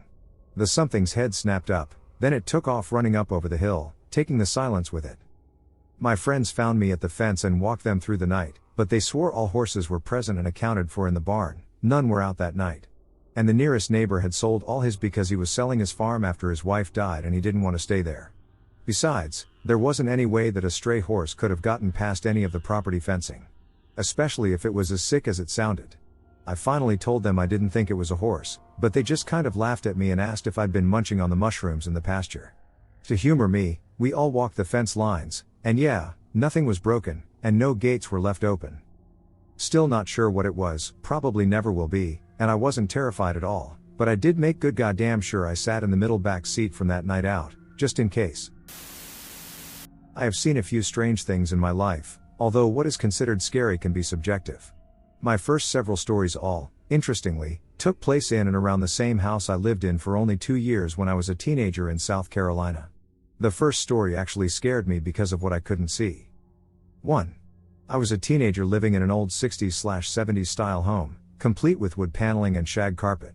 Now that I recall it, the house always looked and felt unnaturally dark inside.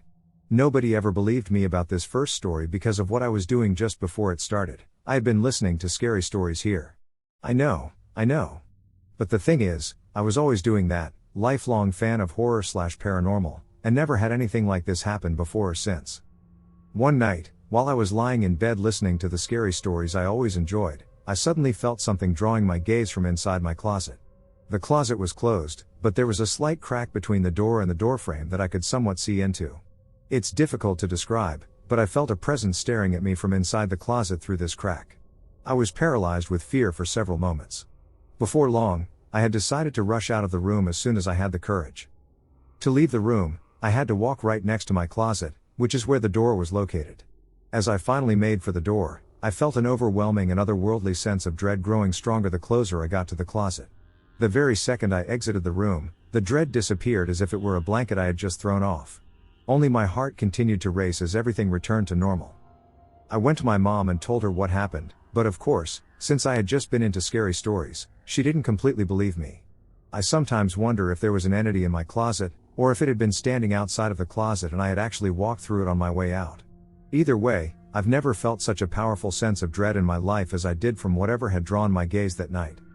There were a few other weird incidents that occurred in and around that house, which leads me to believe there was some undiscovered history tied to it. 2. My sister and I were playing foosball one night in the backyard shed, yes, that's where we kept the table, when she suddenly tells me she feels like we're being watched. I honestly didn't feel it myself, but she had never spoken like that before, so I decided to trust her gut. We exited the shed and made for the house, which was a short walk through the large backyard. As we're walking, I see something standing in the corner of the yard in my peripheral vision.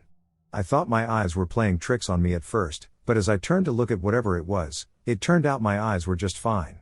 There was a figure in a hooded, black cloak standing there watching us from the corner of the backyard nearest the house. A wave of dread washed over me as I couldn't believe what I was seeing. Then, right before my very eyes, the figure transforms into my dog. She, my dog, comes running up to us, wagging her tail. The figure had simply morphed into my dog in a split second and vanished. I still sometimes find a way to doubt what I saw that night, as does my family, but at the same time, I know what I saw. 3. Various sleep-related disturbances manifested themselves in that house. My eyes would shoot open at night to find there was a giant, grotesque spider falling down onto my face, or I would have bizarre nightmares of an unnaturally vivid nature. But what takes the cake was the incident of the frozen hand. I awoke one morning. The sun was shining through my blinds, and I could see my ceiling fan spinning above me. All of this to say, my eyes and brain were functioning just fine.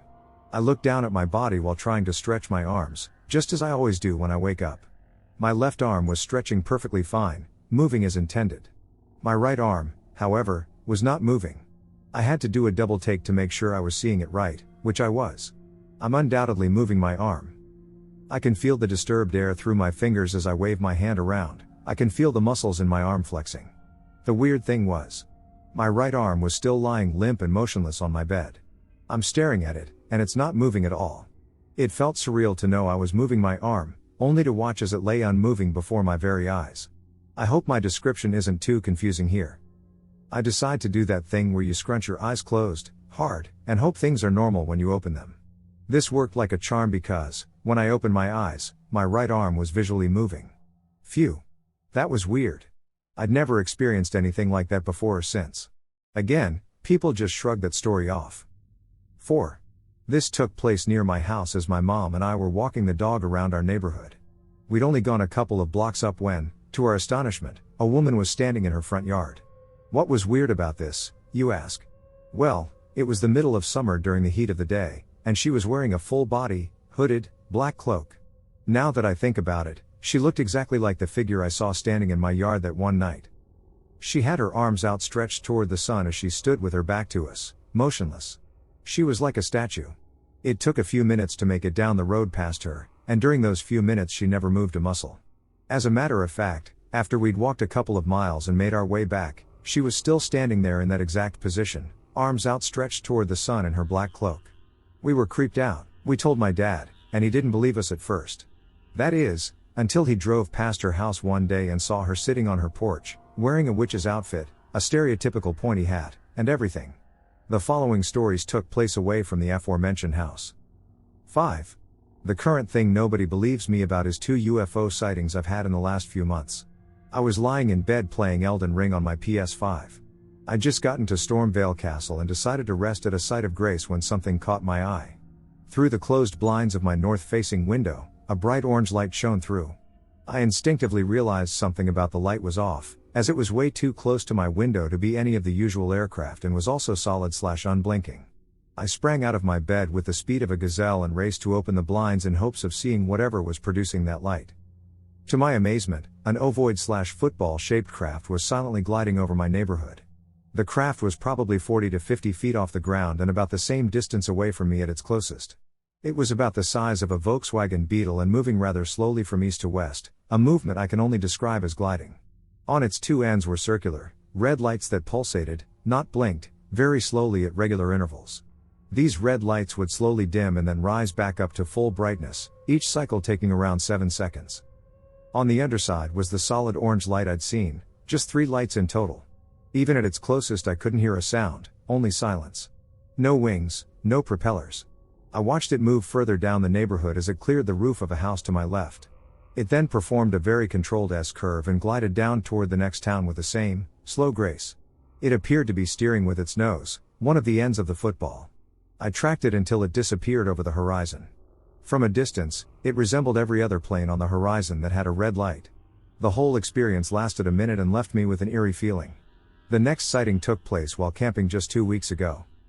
My friend and I were camping on the Mogul Lone Rim. We were lying on our mats and stargazing as we had done the night before.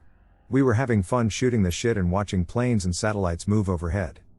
An hour into it, I see what looks like another satellite slowly crossing the sky.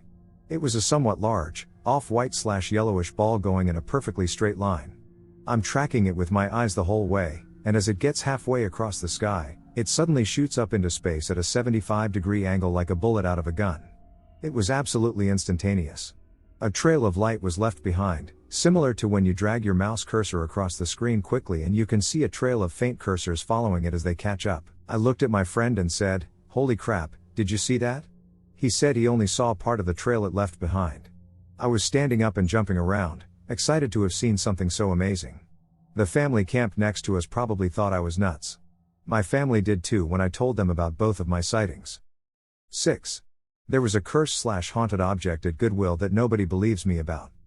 It was an antique music box/figurine thingy with 2 blue, porcelain birds on top of the box. I believe it was one of those wind-ups with the black peg on it. Very old looking. Whenever I walked past it, and I mean exactly when I did, the music would chime from inside the box. I observed that when a group of other people walked past it, nothing happened, the music only played when I walked by. The melody was unsettling, and I felt as though the birds were observing me with their beady, black eyes. At the time, I was very religious and described the object as demonized to my family, who dismissed the story. I still remember the weird vibe that thing gave off. 7. My dad went to visit a friend of his one morning and took me along for the ride. I must have been 7 or 8 years old at the time. He left me alone in the car as he went inside his friend's house to chat. Now, his friend was weird and must have had 100 garden gnomes in his front yard where we were parked. The gnomes weirded me out, as they were those creepy vintage ones with the realistic faces. My dad would be in the house for about 20 minutes. I was sitting in the car in silence. All of a sudden, I began to hear small taps coming from the sides of the car. The longer my dad was in the house, the more frequent the small taps would become. Eventually, the taps were no longer small and began to grow louder. I looked outside the window at the creepy faces of all those gnomes and had the distinct impression that they were throwing pieces of gravel at the car. They also appeared to be moving closer to the car all the time, not that I actually saw them moving, but every time I'd glance out the window, they seemed to have gotten closer. The taps eventually became knocks, and they were unusually frequent now. When my dad finally came outside, all the noises stopped, he got into the car, and we drove away. I shared the experience with a different friend of my father shortly thereafter, and he responded with laughter. I was seriously freaked out. I still remember that event vividly. I'm not saying the gnomes were actually alive and terrorizing me, but that's honestly how I remember the event. Of course, nobody believes such a strange story from when I was so young. While I possess numerous bizarre tales, these are the ones that most closely align with the OPS disbelief criteria. Some of these stories are stranger than scary, but each has a scary element. I appreciate anyone who took the time to listen to all of this. The Doppelganger. This is a true story that happened to me when I was around 11 years old.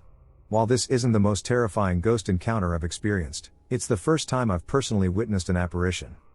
To provide some context, I have always lived in haunted houses since childhood, but this house in Missouri was completely different.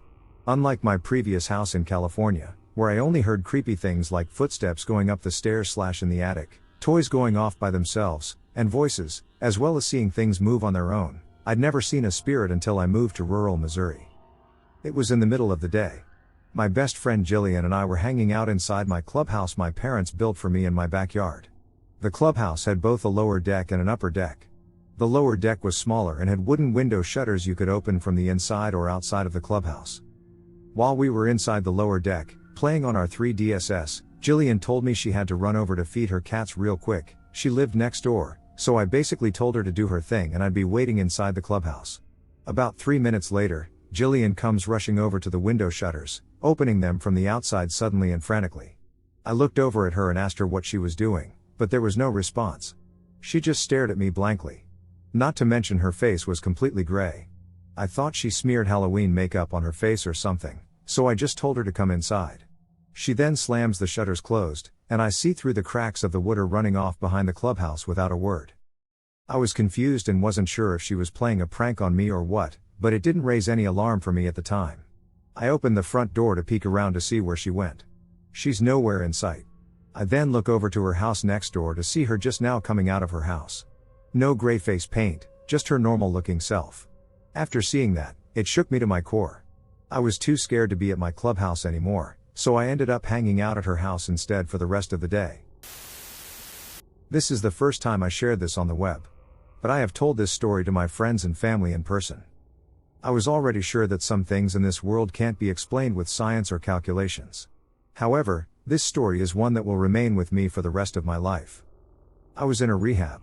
Like a pretty modern one that was considered an inpatient hospital. It wasn't an actual hospital or on the grounds of one, but it was staffed 24/7 with doctors, nurses, counselors, and obviously patients. I was a patient at the time and had been in the past. No one had ever said the place was haunted. I want to make that clear. The place did not have a reputation for being haunted. That said, several people, men and women, have died on the premises. 1 or 2 deaths were overdoses from smuggled in drugs. Another couple experienced withdrawal complications. This is what we were told by the counselors. They wanted us to know it was life or death. Better to overcome it right now than to have something like this happen to you in the future.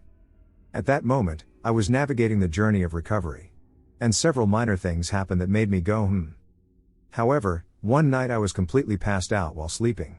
And I am having a pretty terrible nightmare. The kind that you just want to wake up from because they are so brutally vivid and horrid. I finally managed to wake up out of this dream. And this is what I wake up to. I open my eyes and am looking at the large window that takes up a whole wall of the room. Imagine a sliding glass door-sized window going across the whole wall. The window looks over a parking lot from the 2nd story of the building. The streetlights illuminate the parking lot, and the glow from the streetlights creates a very dim backlight. And in front of this dim background is a shadow figure literally staring into my eye sockets the minute I open them coming out of the dream. This thing, that I could see from the waist up, was perpendicular to the ground. So I am lying down, and this thing is standing the same way I am lying. I want to try to be clear, it is standing in front of me as if it were standing on the wall sideways. So when I open my eyes, it is as if we are having a noon shootout 12 paces apart. The thing is lined up with me sideways, and I am in a bed lying down. For about a whole second. Nothing happens, and I am coming out of the dream, trying to duck and grasp what the duck I am even seeing. It's darker than the dim backlight. Like pitch black. The thing/shadow person then somehow realizes I am now looking at it. And it darts through the wall so abruptly as if because it was seen and the gig was up. As it is darting through the wall, it hits the blinds, the long dangling kind, and this long chain that was for opening/closing the blinds. I mean, when I tell you I open my eyes, briefly had a stare down with a shadow person standing sideways, and the shadow figure went oh shit, he's awake, and darted through the wall, smashing into the blinds and the chain, all in a matter of seconds. That is precisely what I am telling you. So I am fully freaked out at this point. I jump out of bed and turn every single available light on, and the ducking blinds are still swaying from the contact with this ducking shadow figure. And I didn't dare go anywhere near that section of the room. I am like, what the duck was that? Then the very next thought was, not one person in the world will ever believe me. After much time passed with no further explanation or shadow persons, I calm myself down enough to get a few hours sleep. Here's the kicker. I wake up in the morning. And I am not joking, the chain for the blinds is still ducking swinging. Keep in mind it was 3 a.m. when this all happened. 3 a.m., and it's still ducking swinging from getting nailed by a darting shadow figure. So at this point I need a witness. I hear people waking up, and I run and grab my closest rehab buddy. And I'm like, dude, you won't believe this, but come look at this. I give him a quick rundown of what happened and show him the still swinging window chain. He was absolutely stunned, to say the least. But he also knew I wouldn't just bullshit him for no reason. So he looks at the chain, which is still steadily swinging, and is like, WTF, man, when did this happen? I'm like, brew 3 a.m. So he decides not to touch the chain. And we decide, let's see what happens. I mean, it won't keep perpetually swinging, right? We go to breakfast. Come back up to our rooms at 9 a.m. He and I immediately went to my room to check the chain. And it is still swinging with literally no discernible way of keeping its momentum. We walk up to it slowly, examining if any fans, vents, or airflow of any kind are pushing this chain in its perpetual path. And no. There's no possibility of anything causing it to continue swinging.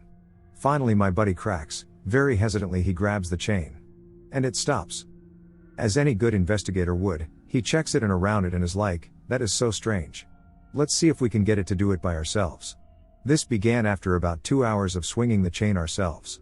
And every single time, it wouldn't keep perpetually swinging. It just wouldn't. We tried everything to duplicate the swinging.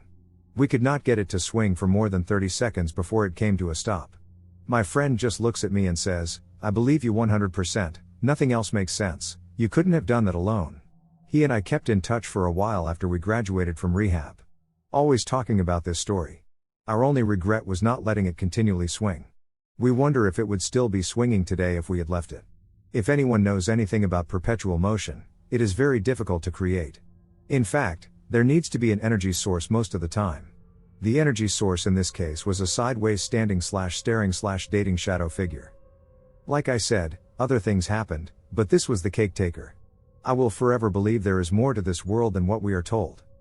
Thanks for listening to this. Feel free to comment for clarification. I remember it like it was yesterday.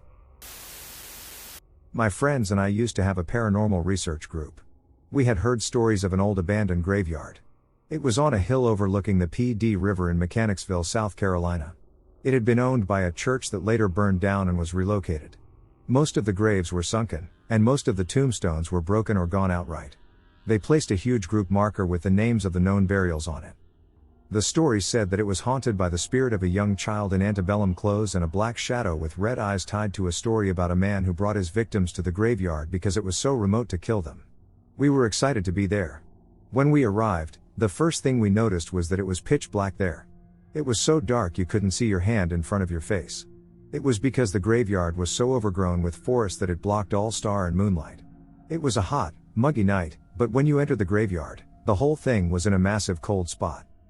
The temp was 85 degrees, but inside our thermometers read 62. There was a feeling of dread around the place, like something there didn't want us there.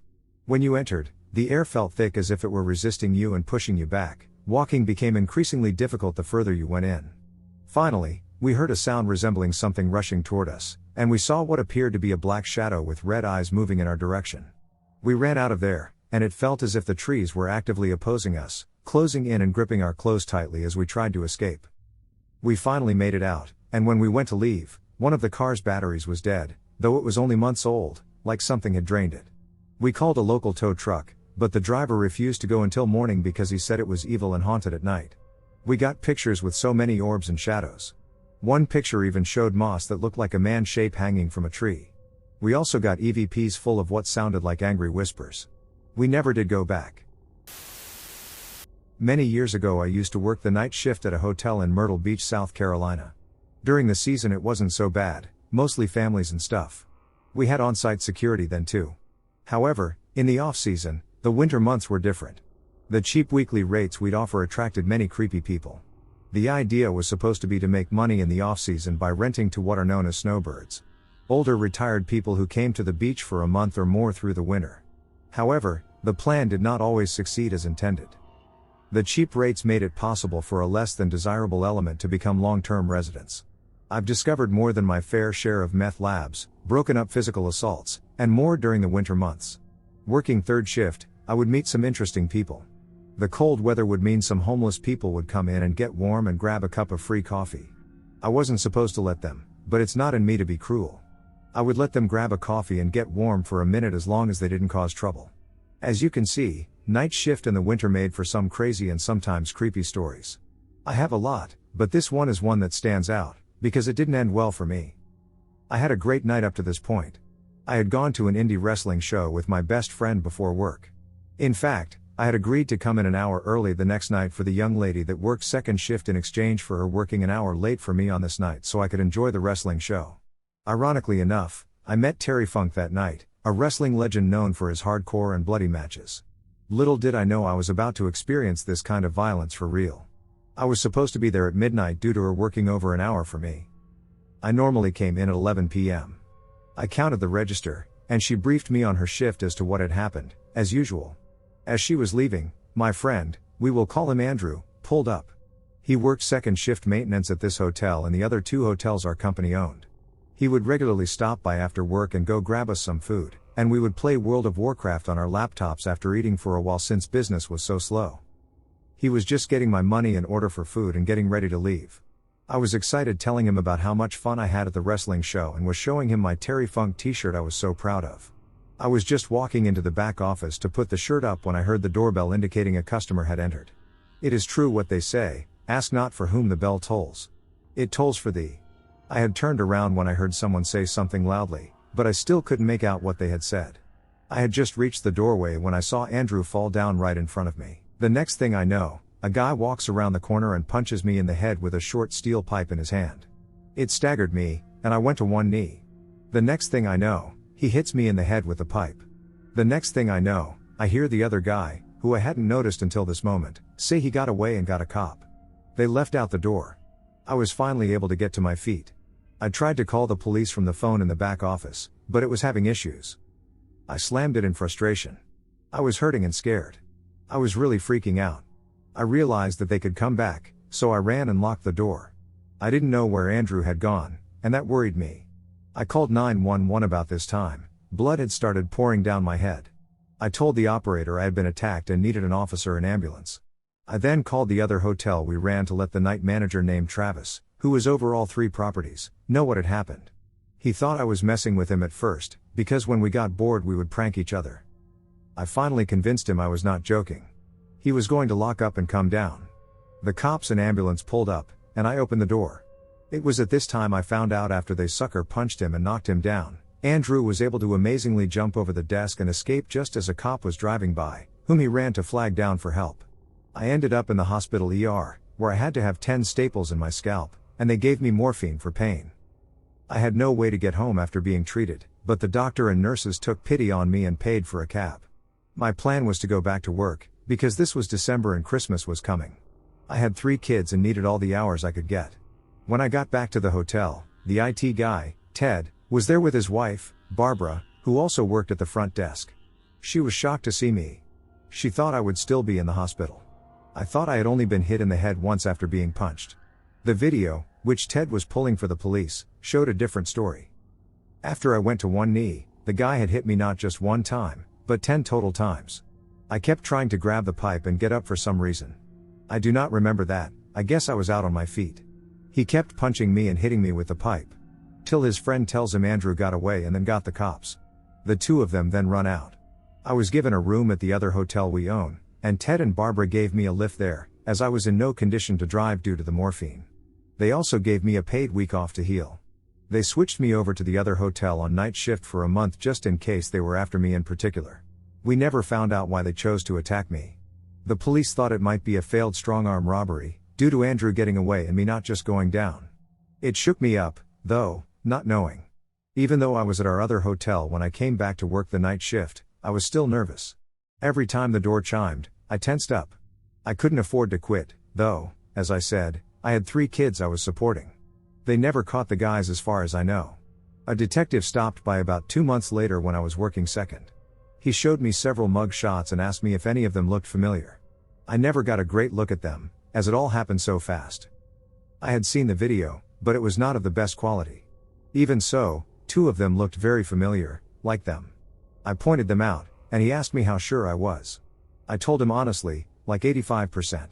He then yelled and asked me if I wanted someone to go to jail for attempted murder on 85%. I was stunned into silence. I was the victim. I was attacked for no reason, and he is yelling at me like it's my fault. I was too busy being attacked to get a good look at them. I no longer work at a hotel on the night shift, and I am glad because it is just too dangerous in this area. I am seeking insight into a peculiar noise I encountered in the forest 15 years ago. This is something I experienced a long time ago that has really stuck with me ever since it happened. I've tried to research online to see if anyone else has had a similar experience, but I haven't found anything close. I'm interested to hear if anyone here has any ideas on what that event could have been. I would have been roughly 8 years old, 26 now. I lived in an old house in rural New Zealand, 2 hours away from the nearest town. Our house was on a large dairy farm that butted up to an extensive pine forest that was man-made, intended for eventual logging. The back door of our house led to a little carport, and then there was a small stretch of lawn about 10 meters wide until the woods began. We were very isolated, with no neighbors around whatsoever and no streetlights, etc. One night, I woke up in the middle of the night to the sound of one of our cats running around the house. Those of you who have cats will know this sound fairly well. I got up to see what the noise was all about and realized the cat had brought a mouse in through the cat door and was chasing it. The mouse was still alive and unharmed, and being the young girl I was pretty excited, because critters, so I scooped it up in my hands to take it outside to release it. I switched on the outside light to the carport and closed the back door behind me. I walked across the carport to the edge where the concrete meets the grass lawn and crouched down to release the mouse. It must have been summer because I distinctly remember it being warm enough for me to sit with the mouse for a little bit. I loved animals, as it didn't immediately run away. I sat with it for about 5 minutes just looking at it in the long grass in my own little world when something happened that I can barely describe to this day. Out of absolute nowhere, this sort of sound started to emanate. I can hardly describe this sound other than that it was intense. It started off kind of low but grew quickly. It sounded like it was coming from everywhere and nowhere at the same time. It was not a natural sound, and I can't even think of how to explain it, but it was kind of like 100,000 train horns blasting at once, raising up in pitch and getting louder by the second. I remember going into instant shock, looking towards the woods where it seemed to be coming from, then towards the sky. I saw nothing, but this noise just kept getting louder. It was like I could feel it in my insides. It was inside my head and outside at the same time, totally surrounding me. I felt true terror, blood-curdling pure terror like I've never felt before or since. I got up and ran back in the house, straight back to my room, and hid under the covers. My stepsister was still asleep in her bed across from mine, and everything was dead silent inside the house. I lay awake for an hour before falling back asleep, trying to calm myself down. The next morning, I asked my parents about it. They hadn't heard a thing but seemed to take me pretty seriously. They asked me to describe the sound, and I remember just not being able to describe it. Like I could, and still can, hear it in my head, but I can't put the sound into words or explain how it felt like it was all around me. My parents were religious at the time and tried to convince me it could have been angels, but it's stuck with me ever since, and I'd love to know if anyone could help me with what the hell happened to me that night. I don't believe in ghosts, spirits, or anything supernatural. But that night was weird. True story. I don't believe in ghosts, spirits, or anything supernatural. But that night was weird. This is a 100% true story retold to the best of my recollection. It was my senior year of high school, and my 2 friends, Nick and Noah, and I had this weekend ritual, exploring any supposedly haunted place we could find. We'd scour the internet for lists of local ghost stories and creepy spots, ticking them off one by one. Most were disappointing, just urban legends or strange coincidences. There was a forest where there was a light at a specific time in the night. We never saw it. There was a bridge where you were supposed to honk at midnight, flash your headlights 3 times, and something magical would happen. Nothing ever did. Then, We saw a name at the bottom of the list, the Nerp House. Apparently, it was once a plantation house. When Union soldiers came to free the slaves, the owner hung them from the trees surrounding the property rather than let them go. Over time, the house had fallen into disrepair, with just enough updates to make it livable before it was abandoned for good. After some debate, we decided to explore the house. So the weekend rolled around, and around 3 a.m., we packed into my Pontiac Bonneville for the 30-minute drive to the house. The rain was light but steady, the kind that settles into your bones, and the roads were dead. I know it was 3 a.m., but we saw not a single car. The house was set back from the road, gated off, with only a small gravel lot nearby where we could park. It seemed like a maintenance area for the adjacent railroad. The lot was clearly visible from the road, and we joked nervously about how easy it would be for a cop to see my car and suspect we were up to no good. Still, we had no other choice but to park there. The first thing we noticed was the gate, or rather, what was left of it. 2 brick pillars flanked the entrance to a long, overgrown dirt driveway. Whatever gate had once been there was gone, replaced by 3 cement blocks that made it impossible for cars to pass through. We climbed over them, officially stepping onto the Nerp property. The online list had called these brick pillars the gates to hell, claiming they had some mystical effect on anyone who walked through. I didn't feel anything supernatural, just the chill of a damp October night. As we continued down the path, the woods grew thicker, and without our flashlights, we would have been lost. The trail was barely visible, and we kept stumbling, losing our footing in the mud. After what felt like hours of navigating through the trees, we reached a shallow creek. I crossed easily, thankful for my waterproof boots, but Noah, who'd worn slides of all things, cursed under his breath as he waded through. Just when we started doubting whether we were even on the right path, I shined my flashlight ahead, and there it was. A massive white wall loomed out of the darkness, so sudden and imposing that it made my heart skip a beat.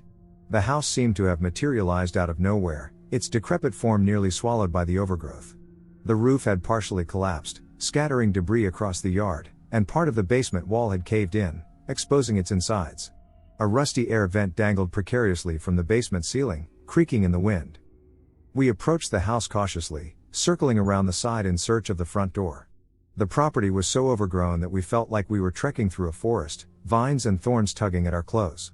Then, we heard it. We heard a faint shuffling sound just ahead of us. We froze, exchanging uneasy glances. It was the kind of sound that made the hair on the back of your neck stand up, as if something, or someone, was stirring in the basement that had access to the outside, thanks to a broken down wall.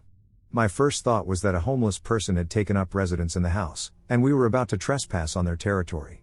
See, I knew it wasn't a ghost, but I thought it was either a guy or a deer about to charge me. "Back up," I whispered, motioning for Nick and Noah to retreat.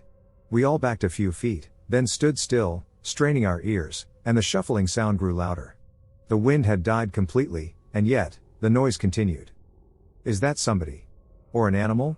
I called into the darkness, gripping my pocket knife tightly.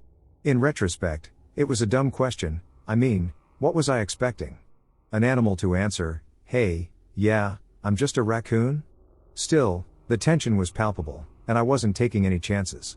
I edged forward, my knife at the ready, the shuffling sound intensifying with every step I took. One step closer. Another. And then I saw it, the terrifying creature responsible for all the noise. An armadillo. The 3 of us relaxed, the tension evaporating as quickly as it had come. I pocketed my knife, feeling both ridiculous and relieved.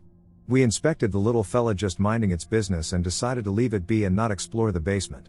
We continued our trek around the house, finally reaching the front door. There wasn't actually a door there, but I assumed that's where the door was supposed to be. Inside, the house was even worse than we'd imagined.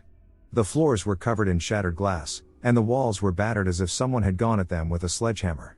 Graffiti covering the few walls that remain, some of it surprisingly artistic, some of it just messy tags.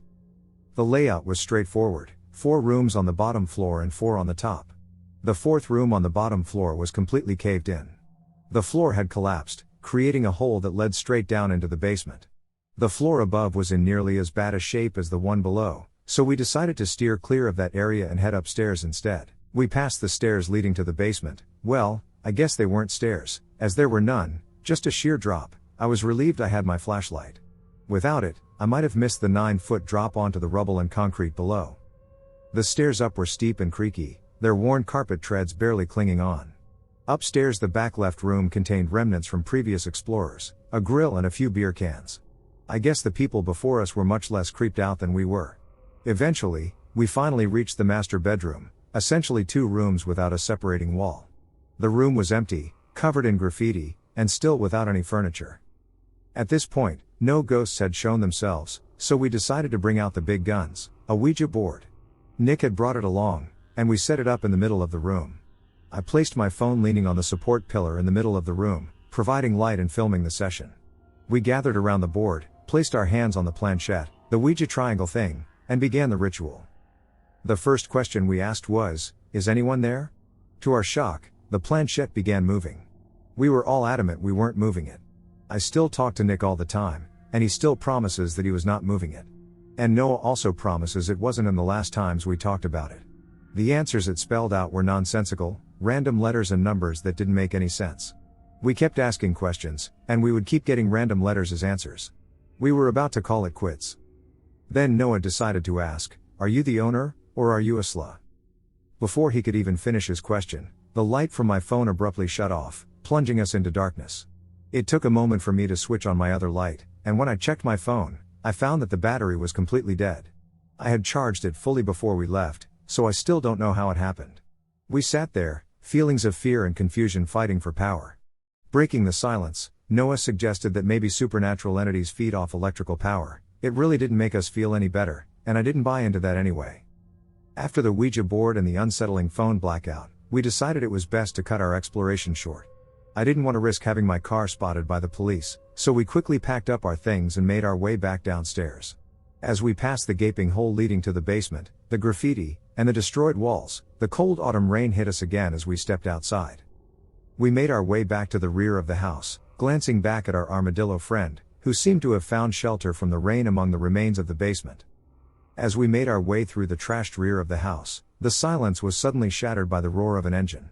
The sound was coming from the direction where I had parked the car. There shouldn't have been anyone else around. We heard the sound of tires screeching and gravel being kicked up. Panic set in. We immediately assumed that high schoolers, or someone, were messing with my car. We decided to run back to the car as quickly as possible. In my mind, I hoped I locked the doors or that they wouldn't break in. Mud covered our shoes and pants as we sprinted through the creek and up the trail. I was no longer cold but instead sweating from the running. Reaching the gravel lot, we jumped over the concrete blocks at the gate to hell and finally arrived at my car. We stopped, there was no one around. The engine noise had completely stopped, and there was no sign of anyone having been there. Looking back, I don't even remember the sound fading like they were driving away. It's almost like it just stopped. Like something wanted us out of that house and did whatever they could to make that happen. And it worked. We got into the car, locked the doors, and went home, relieved that no one was hurt and my car was unharmed. To this day, I don't believe in the supernatural, but that night, yeah, that night was weird. And that's my story.